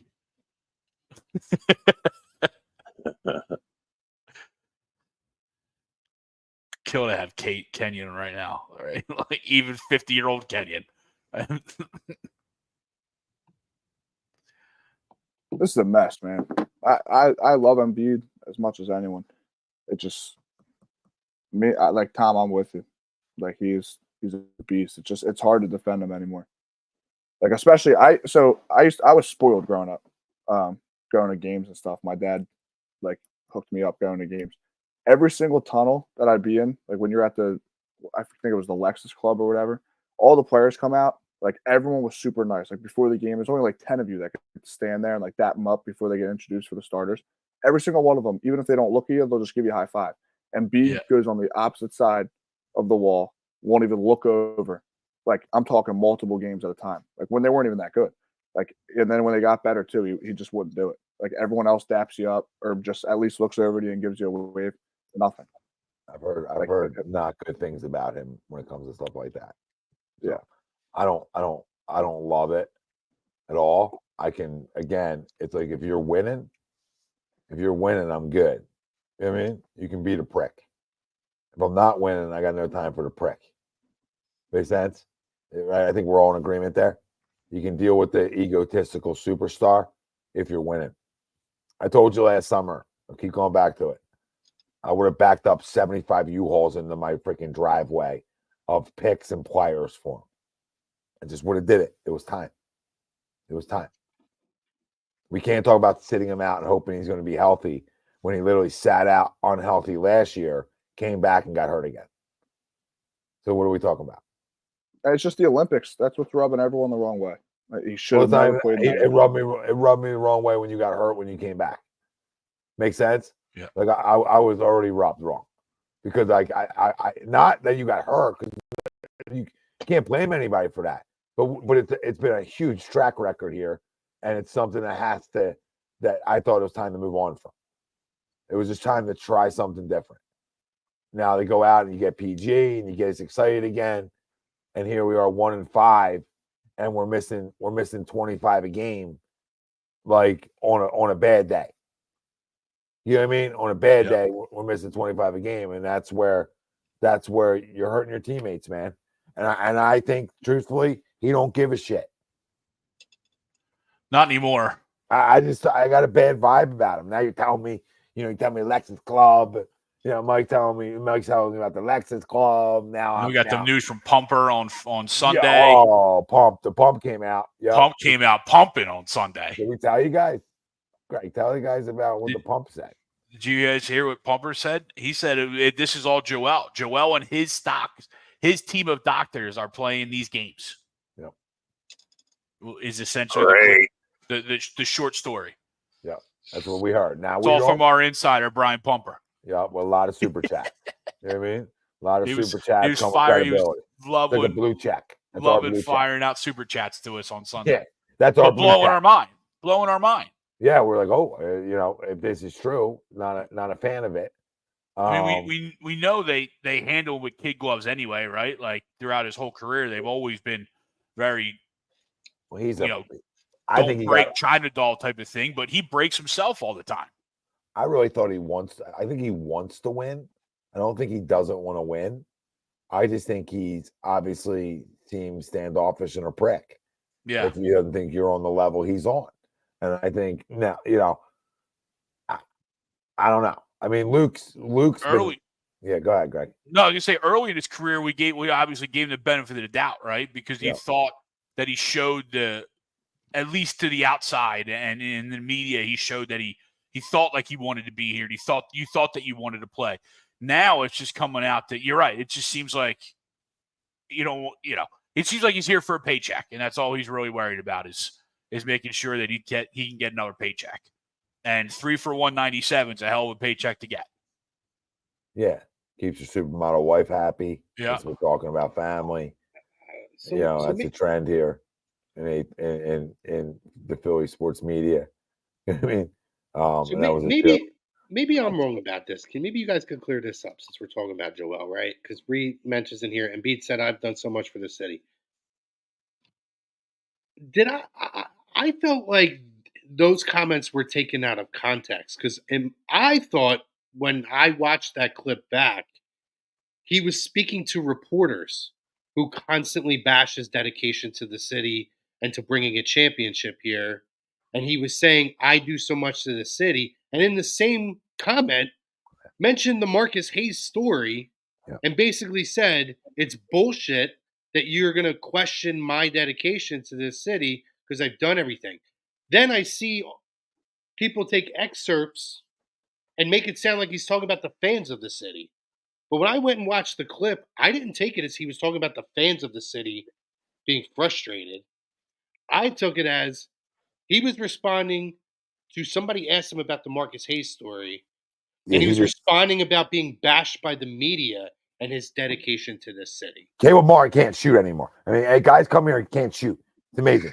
Crow, am I wrong about that? Because no, he it's said totally being taken out of context. It is. But he did say, like, I've done so much for the city, and I think that automatically. Is this guy real life? I mean, is this guy fucking real life? He's mother. Everybody who comes here can't fucking shoot. I don't understand. Burn the Wells Fargo down. They need to move. They probably need to go to Center City. They need whatever's going on in there. The curse of AI and no practice, right? I don't know. The curse of late night casinos, trips, right? With your entourage. I don't know, all right? But at the end of the day, there's a curse of something. That was a hell of a look right there, though. Yeah, if he would have missed the lab, I'm out. I would have sent him back to Miami for free. I would have got him on the boat. He would have been working for the cartel. Caleb Martin would have been working for the cartel. Would have been 30 for 30 if he missed the layup. I would have got him out of town so quick. I think Gary wouldn't have to go to AC. He could just go right across the street to Live Casino and stay there all night. Oh, the house that AI built, you know, it got built right next door. He could have just lived there. I mean, he would have been broke in 2 years. You know, even Harper with 8 years left asking for an extension. You know what I mean? Like, I have a feel for life, babe. You know what I mean? Have a little feel for the room. You act like you guys who don't even walk us down Broad Street asking for money. You know what I mean? Like, it's amazing. It's amazing. Got a bunch of regular season achievers that haven't won shit, and everybody wants more money around here. Like 197. 197. If he's worth 197 at his job, I'm worth 200 million. You know what I mean? I'm worth 200 million then. Because what have you done? Show me the money. What have you done? You won MVPs. That's great. I texted you this earlier in the week. I was just scrolling through my Google Photos and I was reminiscing.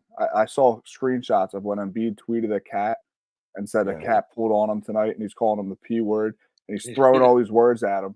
And like I was saying, I miss that Embiid when he first came here. I don't think he knew PR. He had no PR training. He didn't know English well enough to like know boundaries. He would come at the best player on the other side of the floor and just attack him. Say, you're nothing. I'm better. Let's go. And he would prove it on a night-to-night basis that nobody could fuck with him. He was the best player on the floor and on the planet. And now it's like he cares so much about his brand and he cares so much about these stars liking him.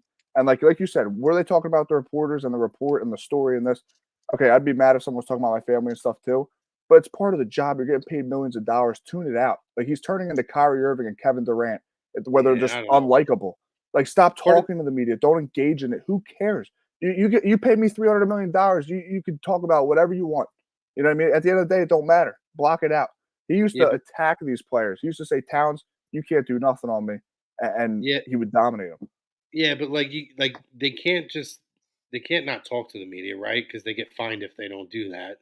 I agree with you that can he just his brand. Just say no comment? I don't even think it's like his brand necessarily. The NBA now looks at him as a huge entity, right? So, you know, he's looked at differently. I don't think they necessarily want him on there freely speaking about the other players in the league and this and that. And again, listen, I'm all for like if the thing with the media criticizing him, that is what it is. If that's what they do, that's what they do. He's paid. The NBA always needs a villain. So I don't. That's David. That's Adam Silver, that loser. What Marcus Hayes said was overstepped boundaries, though.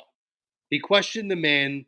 He mentioned that he wants to win. He wants to be a role model for his son and show it in his effort when he goes out in the court. Mentions for no reason at all that his son is named after his dead brother and mentions his brother's dad. Yeah, this is weird. And then he goes and basically says, that he's a terrible dad who does not live up to his promise of what he wants to do. As an example for his son. Yeah, That's bro, fucking overstepping boundaries. Yeah. Man. Shoved is being nice. Like, I don't shove. Like, that's like, don't call me Chris again. Don't call me Chris.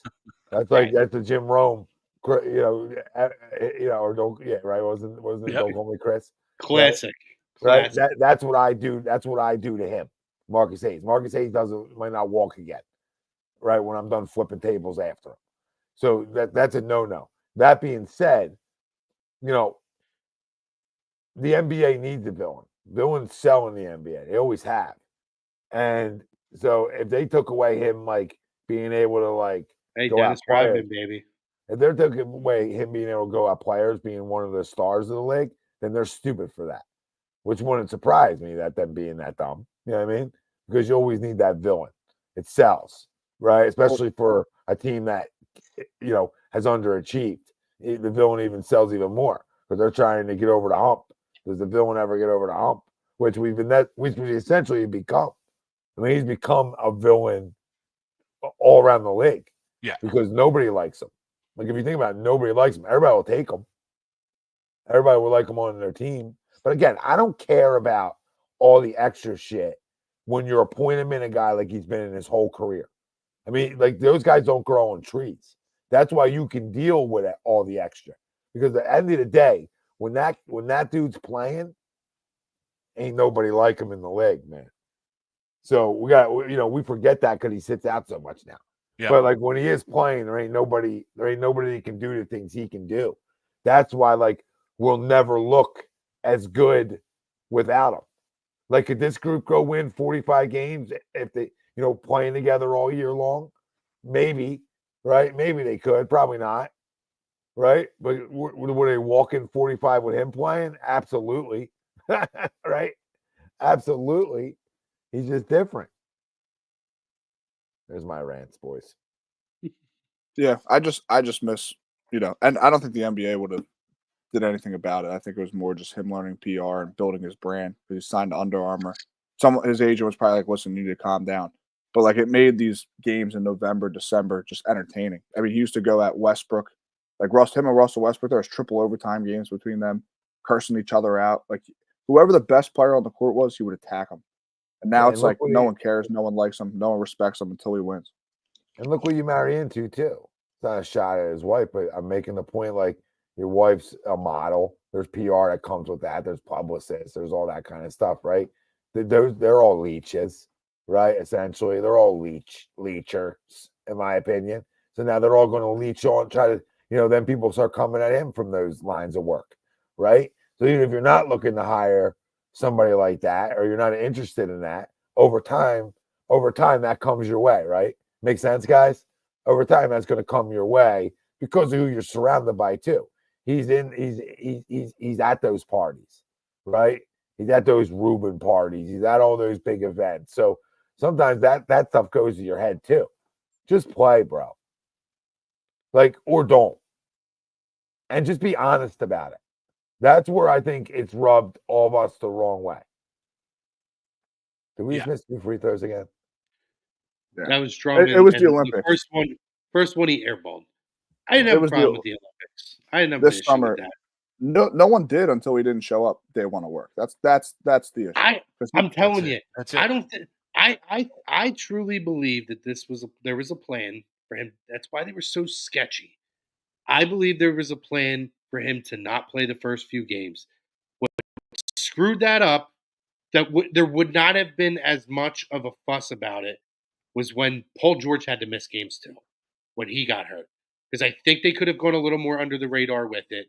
But the fact that both of those guys kept missing games, and it's like, what the fuck now? We're missing 2 of our big players, and now the team can't go out and just win.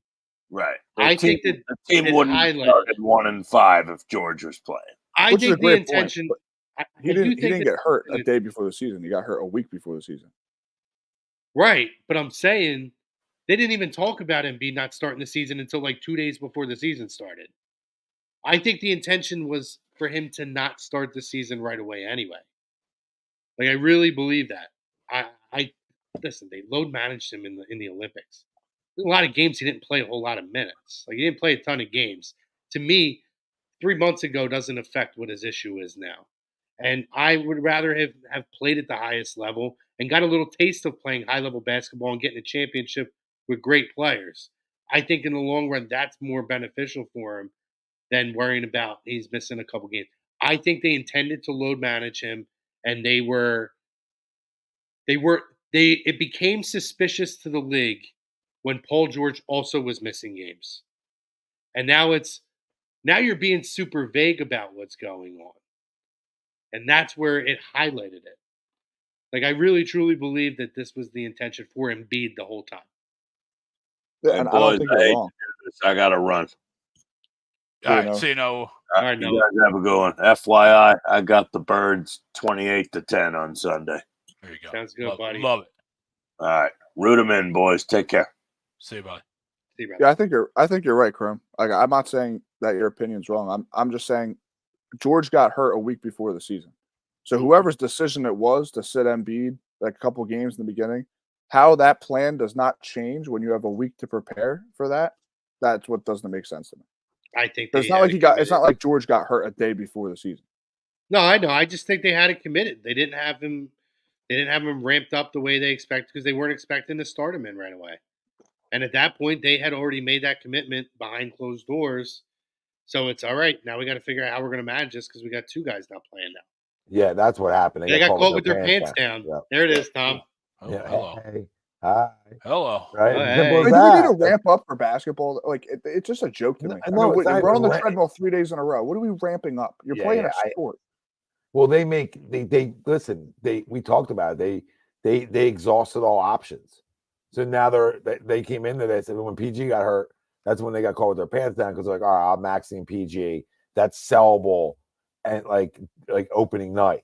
I won't get as much backlash because the guy just signed for a ton of money is playing, and it'll still look better, right? Even though people will be annoyed about Joel, you can still be like, all right, well, I paid money to see whatever. Okay, you still got Paul George and Maxey. 2 of the 3 are still playing. You can still sell it. When you're down to 1 is where people start getting annoyed. And then you don't know, like, well, then it's really amped up on Joel. Like, why is he not playing? Why is he not playing? We know why PG wasn't, right? But then they weren't transparent about anything. And the Harden's hitting threes. What a joke. What a fucking Yeah, I don't know. I just think this new age of NBA ramping up and stuff, it's so soft. I mean, listen, I haven't been to LA Fitness in 3 weeks to play basketball. You give me 2 days, I'll be in shape to play a 40-minute game. You're playing basketball. You're not. I don't get it. They act like these guys are training for the Navy. I mean, you're running up and down a court. If you need a breather, you have subs. Like, it's not. What are we ramping up? Like, that's the only thing that the city. You call that? Yeah. You call that? You call that a foul? And you don't call the clear push off on Harden before that? Loser product. Look at his arm. Clear push off. I'll review the hell out of this. Where's the foul? There's no foul there. He let him land, didn't he?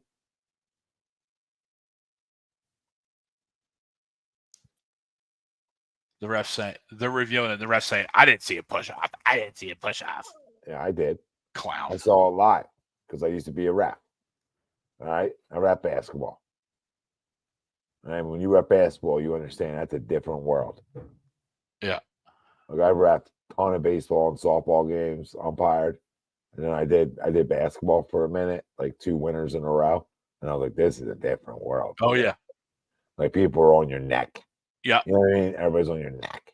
Every call's on your neck. You got kids' grandparents barking down your throat. Like, they're literally sitting on top of your shoulder. You feel like, and you're like, oh my God, I can't deal with it. Like the scrutiny. Like that. Yeah, and that's You're right. They're right there. Oh, that's my point with Maxey. Like, that's my point with Maxey. Like, his whole family and him is way too nice. Like, you're right. Like, you hit it on the head. Like, those refs, they get people down their neck all game long. He's just too nice. So they're just going to keep getting away with it. He's not going to get these calls. He's going to have 4 or 5 free throws a night. Yeah, he's going to have to get some tees. Yeah. You know what I mean? That's where you need to get some tees, and you need to make a statement like, hey, I'm not going to take it anymore. Like, they didn't treat Allen like that because Allen wasn't nice. You know what I mean? Allen went into the trees and got rewarded for it. Right? And he was a great free throw shooter. He stole points by being great at the line. Mm-hmm. Maxey could do the same damn shit. Same damn thing. Yeah, every time he gets fired up and starts screaming, those are always his best games. Like our only game this year against Indiana, he showed the most emotion. Like he showed the most emotion that out of these 6 games, and we just ended up winning. But it's before we. They didn't call that. They didn't call that. This is going to get ugly fast, dude. I hope I'm wrong, and in a month I'm sitting here saying we're going to the championship. But this team, 2 weeks. We're old, we're small, and we have too much. Our stars aren't stars. It's the problem. And a stars play, like you said. The best ability is availability. This guy doesn't even play. Yeah, I think George and Maxey are stars. I think that they're also like not playing some guys who need to be playing. Like I think Jared McCain should be playing. I think Ricky Council should be playing. I think some of those guys that are like younger is okay to play. Like I think early on in the season you need to let guys play, especially if you're going to lose anyway. Yeah, like just see what guys do. Yeah, like give guys an opportunity. Like you're not trying. I know you're not trying to sit down veterans and burn stuff. It down. You paid Caleb Martin, you paid Eric Gordon, Kelly Oubre. Like yeah, you're not going to like sit those guys down. But like Kyle Lowry is like 50, so give him a couple nights off here and there. Like he doesn't need to play every night, nor should he. Like if you're talking about postseason basketball, you're saving that guy for December on. You know what I mean? You're trying to have that guy revved up. Okay, right. But right now, there's like let some of these other guards play. Well, like yeah, look at this lineup now, right? We got Maxey, Lowry, Gordon, Caleb Martin, and Yabusele on the floor. No size, and Martin gets stripped, or Gordon gets stripped. Like to your point, like why if this is going to be the quote unquote joke 5 that you're going to have on the floor, why don't you have somebody that you want to take a look at? Read the 5 on the floor again, Greg. Maxey, Lowry, Gordon, Martin, and Yabusele. And how many of those dudes can ISO and go 1-on-1? Well, Eric Gordon just got stripped by Harden. I'm just like, how many dudes of those 5 you just named? How many of them can go ISO and score? It's not even about that. It's not even about that. It's about the fact that you can't protect the rim at all. You have no rim protection with that type of lineup. Yeah. Your whole point earlier, Mike. Yeah, your whole point earlier, Mike, is there's no like even like 6'10" power forward lying around that you can run out there. There's nothing else size wise, and it's killing them. I would imagine that they're out rebounded tonight. I gotta imagine they've been out rebounded tonight. Or just throw it in the Batum's hands too, like trying to throw it in the Yabusele at the post. He just throws it right in his hands. But like take Gordon and Lowry. Why do they both need to be on the floor when we're talking about guys that we think should get some minutes, right? Whether it is Council, whether it's McCain or Reggie Jackson. Why isn't one of them on the floor with this group right now? High energy guys that can get to the hoop outside of Maxey, because Maxey, to your point, Mike, is the only guy right now that can get off the dribble. Yeah, Maxey and Lowry are point guards. I don't want to see both of them on the floor at the same time. Neither one of them is a shooting guard. Neither one of them is a shooting guard. They're both point guards. Caleb Martin's either hurt, and if he's hurt, get him off the court because he can't shoot. I think he's just stoned. It's the Sixers curse, man. It's the Sixers curse. We think we get somebody good, and he comes here and he sucks. Well, that's just Miami. Every Miami role player, because they're on the Heat, get overhyped, and then they go elsewhere and they stink. Gabe Vincent stinks. Gabe Vincent's on the Lakers. He got signed a big contract. All Lakers fans hate him. $11 million a year, $33 million. All Lakers fans hate him. Well, who's the one that went to Cleveland? What's that, Max Strus? Yeah, I mean, nice little addition, I guess. Like, what's he done? But not good. He was better in Miami, to your point. Mm-hmm. It's just they get overhyped. Now, Caleb Martin was a good college player, though. He was at Nevada. He could score. Yo, he's 5 for 10 from the free throw line right now. Caleb Martin. Garbage. See that dunk they just gave up? Oh my God, Kyle, what are you doing, Kyle? Don't they just go up? Yes. It's like, dude, you can't play this type of lineup out there. Yeah. Like, I'm hopping back on this Reggie Jackson train though. I got to spin back to it. Kyle Lowry has played 16 minutes. He has 0 points. He's 0 for 3. If you play Reggie Jackson 16 minutes, he's shooting 10 shots, at least 8 against the team Like- he played for too. Against Yeah, and also on a current team that struggles to score the basketball right now. Well, that's all. We're not clamoring for a guy because we think he's great. We're clamoring for guys that we think can score. Jared McCain comes in, he scores. Yes. Reggie Jackson comes in, and they score. Like, get some guards in here who can score. If you're going to run small, then give me some guards who can flat out score it. And can get up and down the court. Yeah, like we got small, slow guards out there. Small and old. So, what kind of defense do you think you're going to be playing? Exceptional defense. Yeah. So now you're gonna have a lot of dribble drives to the basket and no big tree. Yeah. To protect it. It's a joke. It's actually a joke. It's comical. It's actually comical that we're having this conversation. You know, Nick can go today too. Then we're just firing everybody. Another Nick can go. We'll get rid of every Nick in town. There's gonna be a Nick left standing here in the city of Philadelphia when we're done with them. Then we'll turn to the Johns. And like Greg said, if we're gonna lose, play these guys. I want to see Bono right now. Like play him. We're so small right now. It can't hurt. What's the worst that happens? The guy goes and gets 5 rebounds. Like, what's the worst that happens? We get blown out more. Okay. Yeah, like Paul Reed was thrown in our face for all these. Paul Reed stinks. He always has stunk. He just got thrown in our face. Yeah, exactly. Exactly. He got thrown in our face for how many years? And all of a sudden, it's like we can't even play this Bono guy we just drafted. God forbid he gets a minute. Eric Gordon, 17 minutes. Like, no point. 1 point. Yeah. Or 1 point. Yeah, he's at a free throw. So you got guys that ran out there doing cardio tonight, and Lowry and Gordon giving you no production. Like, I keep saying, like, they shouldn't play every night. They're older guys. Like, that's why you have Reggie Jackson and McCain. So you could have nights where Kyle and Gordon don't play as much because you're limiting their minutes because they're older and trying to get the most out of the used car. Yeah. And that's where your young guys come in. This is why it's scary, because it's 101. Like, I could do it from the couch. I don't understand how you guys never talk about it. Like, you guys never think, like, well, I got a great idea. Like, this is where I say nobody has any. No, everybody gets to a certain level in sports where you'll see cats get so missionary with everything. Like, they don't know how to be unmissionary. I don't understand it. I don't understand it. And at least Kyle, how can you lose and be missionary? Like, how can you not be successful and be like, we scored 17 points in that third quarter. Yeah, 17 points. Atrocious. I mean, you can't come out and score 17 points in the third quarter and expect anything good to happen. I mean, Kyle Lowry, I'll give him credit. He's got 4 assists, three rebounds, so it's not like an entire cardio game. But Eric Gordon is, right? 17 minutes, 1.2 assists, 1 rebound. That's a cardio game. 4 turnovers. Like, all right, you're done for the fourth quarter. Let's see what Reggie Jackson or Jared McCain or Ricky Council can do, right?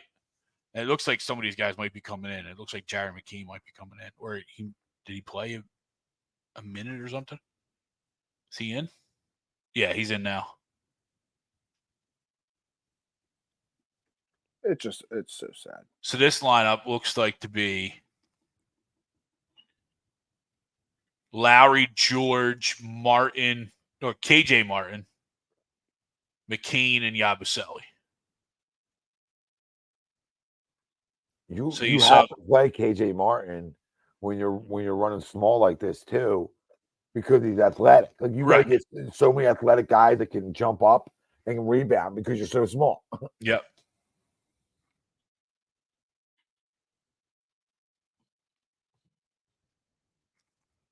So you subbed McNurse. You can just tell. Oh my goodness! You subbed Maxey in for George, and you subbed McCain in for Caleb Martin to start the fourth quarter. Not George is in. Yeah, you subbed George in for Maxey. Okay, yeah.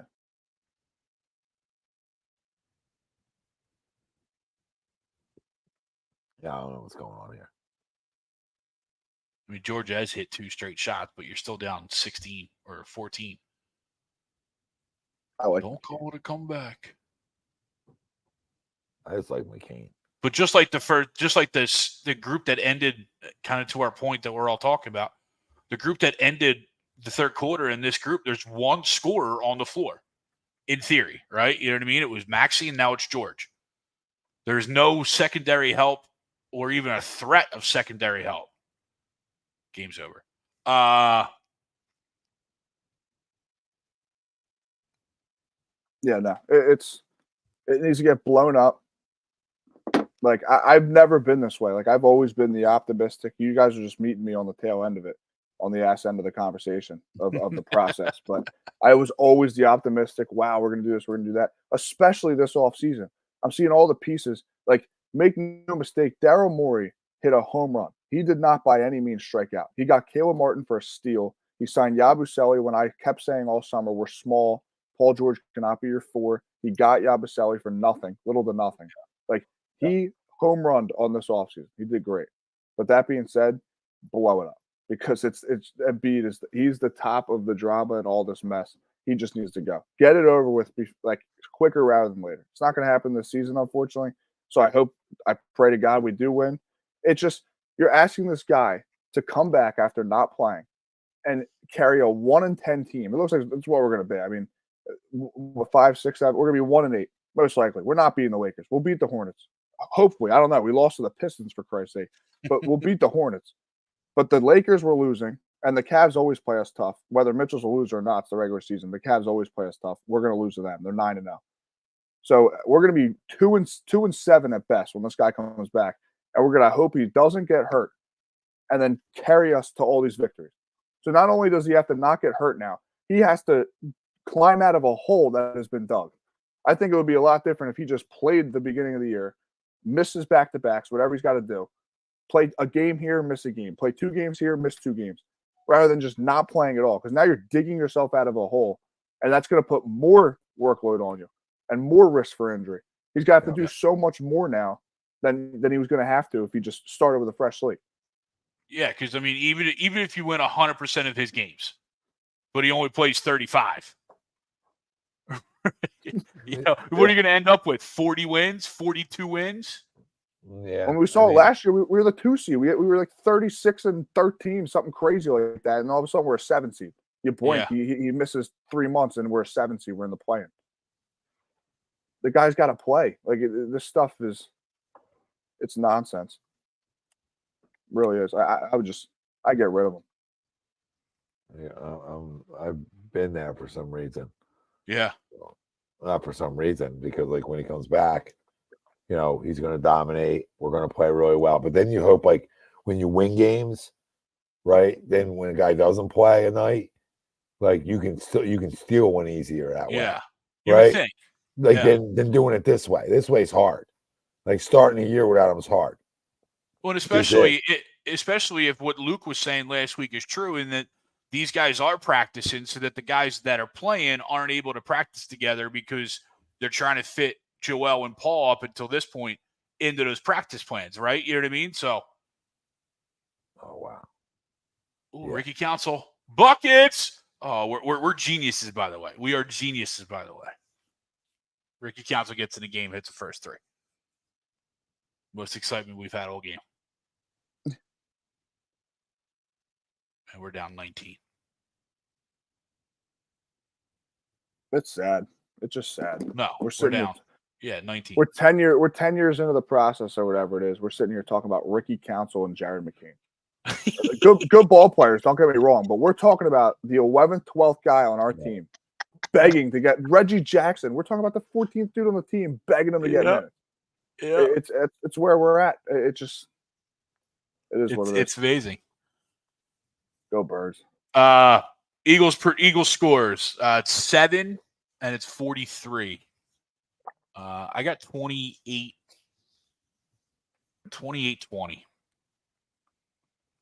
What do you mean 7-43? Spread 7. Okay. And it's over under 43. 7's low, honestly. We were 7.5 against the Jags. Yeah. What the injuries? 34-17 Eagles. 34-17. I like it. I'm gonna go 33-10. Oh, Right on the 43. Right on I the love it. over under. Yeah, I think we see a monster game from one of the wide receivers this week. If it's Devontae or AJ, I think one of them goes off. Nice. Just not sure which one yet, but I think one of them is definitely going off this week. Well, their defense isn't very good, so it's definitely possible. No, I think it's a week that they're going to want to like throw the ball on a defense like that. I think it's a week where they might try to throw the ball 30 times with Jim. Yeah. Which I don't love, but they might try to do it. And listen, like it might be a week where they don't want to they don't want to put the wear and tear on him as much. Sure. But don't be mistaken, he can take a ball 80 and get his numbers easily. I mean, he's a guy that's going to go for 2K at this rate.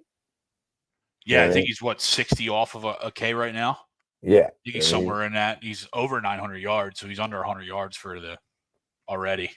Yeah, he's a guy that's got a chance to go for 2K like we talked about. Yeah. Just in rushing, right? I mean, he's a guy that's he's definitely going to be a guy over 2K all-purpose yards if he's healthy the whole time. You know what I mean, guys? Like, yeah, he easily is. So, but either way, I think this is a blowout. This is a roll job. This is a good old-fashioned beatdown. And in Dallas would be so great. Just put the end in their misery. Yeah. Ask them how another top 6 feels. The defense and the special teams are going to score a touchdown. I'm betting that. It's going to happen. Right. Whether it's either going to be a special team punt return, kick return, or it's going to be a crib pick six or a fumble. Well, that stuff's contagious, and we've been getting some of that stuff recently, right? Interceptions, guys missing punts, and just that whole thing, as you've seen over the last 4 weeks, is contagious as shit. So they're due for that like pick six, right? They're due for that house call. The Gene's taking a house call. I'm saying that's my roulette number this week. The Gene 33. The Gene, he's taking a house call. Tommy, what you just said, right? So Saquon's got 1071 all-purpose yards right now. He's 200 yards already off of his entire total last year. He had 1,240 yards last year. It's crazy. Wow. So, I mean, he's 200 from outpacing his entire year last year in 14 games, right? We'll be game 9. He's got 925 rushing, and he's got 146 receiving. I thought that number seemed low. Felt like it's higher, but maybe if he would have caught the ball in 3rd and 1, it would have been higher. I'm going score-wise, by the way, I'm going 31-6. Oh. I don't think Dallas. No tutties? I don't think Dallas gets a tutty in this game. 2 field goals. I don't hate it. Man, this is how could you? Ginger. This is ginger on ginger crime. Like, listen, and I don't usually body bag game, Chrome. I'm not usually a blowout call type of guy, but I mean I just like it just feels like Dallas is having one of those seasons. If that's the case, Mike McCarthy's fine. Well, I mean, I think he's a lame duck at this point anyway. No, well, 100%. I'm saying almost in game, right? Like 33-6 game against your rivals at home. Oh, listen, I mean, night. You don't have your quarterback. Your team can't run the football. Zeke's out, I believe, this week as well. I mean, that team stinks out loud. Yeah. Wouldn't matter if he was playing anyway, right? Yeah. I mean, they can't run the football. Wow. I love it. That'd be a great post-game show to have after that. Holy smokes.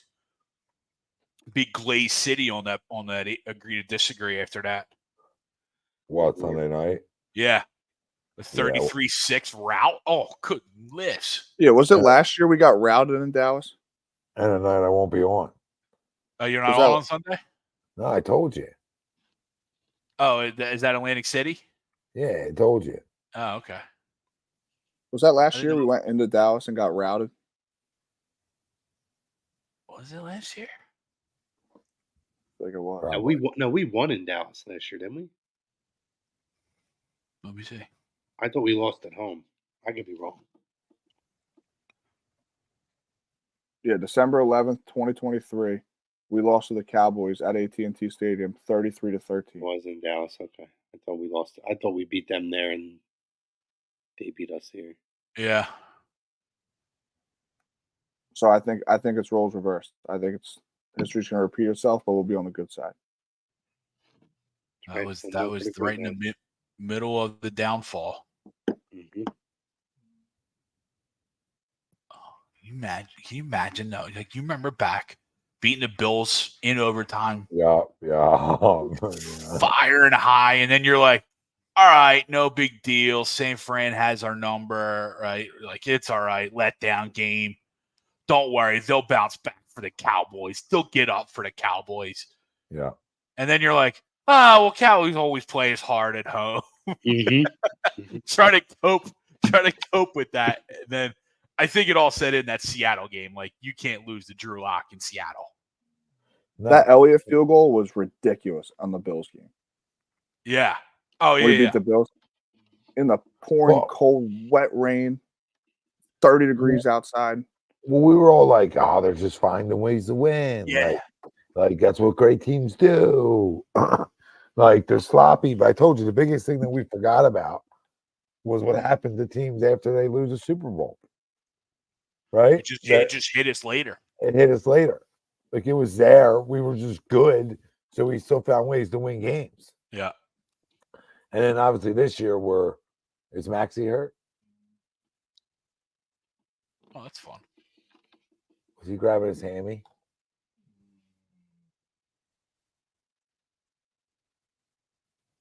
You know what's going to be great when the WNBA has a Philadelphia team that comes to town and they win before we do. Oh my God! Don't wish that on us, Dude. Joel be sitting courtside. Bro, he's hurt now. This is amazing. This what happened tonight. That he left the game with a hamstring injury. This would totally take place tonight. Oh, goodness. I can't believe this is happening. This is so typical us. Like, dude, it's just about time we just do something that, like, we just all stop watching. Like, you know, we just come together. Shut up, Greg. All right, we just come together. we just come together. I think there's NCIS on right now. Yeah. Greg's like, I'm already ahead of you. Look, Jared McCain's team on the basketball coming in. And now he's going to have to play. Now, yeah, 5 minutes ago, Tyrese Maxey hamstring won't return. This is fucking a joke. This is a joke. Twitter's amazing. Tyrese Maxey, the first ever washed 24-year-old. Oh my God! And that's the problem with the plan Chrome was talking about earlier. Like, okay, the plan was to sit Embiid. The plan was to rest him. But it's like, now you're injuring your other guys that are taking on more workload. Like, now Maxey's getting hurt. He's 24 years old. He's pulling a hammy. Yeah. And he's becoming Allen Iverson, right? There's not a shot he don't like. Yeah. And there's no fault to him, right? There's it's not a knock on him. It's just that's what has to happen right now because of the way the team is. Oh, Ricky Council, look at you. You see that bucket? We might be on to something. I'm telling you. We're always on to something. We're always on to something. They just don't want to listen. You just got to play some tough guys. Like, if you're going to go small, you need some guys that are willing to play big, right? This ain't a hard concept. You could go a little smaller, but then you need guys to play above their size. Yeah. And he'll play above his size because he's physical. And just guys that show emotion right now. Like, Ricky Council is going to get fired up. You caught a blocking foul on that? Wow. I couldn't Kyle Lowry. I still go back to that Knicks series after in the playoffs last year, right? Like, you made the point to sign Ricky Council before the end of the year, and then he doesn't see a minute in the playoffs, right? Like, you made this big, huge deal of, like, we got to make sure to lock him up to a multi-year deal because he's going to be part of our core going forward, and then doesn't see a minute in the playoffs. Yeah. And I'm not saying there was a ton of minutes there, right? But if you're going to make that gesture of signing him before the postseason and make this big deal about it, may give him 5. Give him a 5-minute run, right? Paul George is out. Reggie Jackson has been inserted. We are down by 19 with 6.5 to go. Let's see if Reggie Jackson turns into LeBron. 2 different color shoes on. Yep. Highlighter blue and highlighter yellow. This is the Aura lineup. We got Aura right now. We got Oubre, McCain, Jackson. Oh, Reggie Walk. Come on, Reg. How'd you see that? I'm wearing neon yellow shoes. You didn't see that. I like the action, though.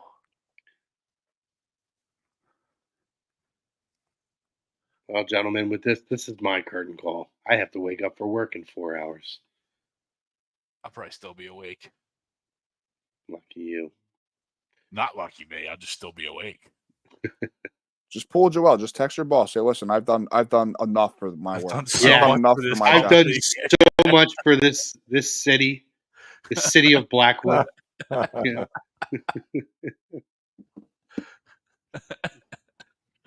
It should go over well. Yeah, I that'll deserved work. it. I deserved it. Push a coworker. Maybe you'll get suspended. Amazing. Yeah, I'm going too, boys. We're out. Let's go. We're out. We're out. We love you, everybody. So do the Phillies, Donnie. Call it. Done deal, Don. It's done, brother. Done deal. Yeah, Martian, 17 points third quarter. Good start. Yeah, great. Great night. Great night of basketball. Way to stay in a half. We're out. We love you.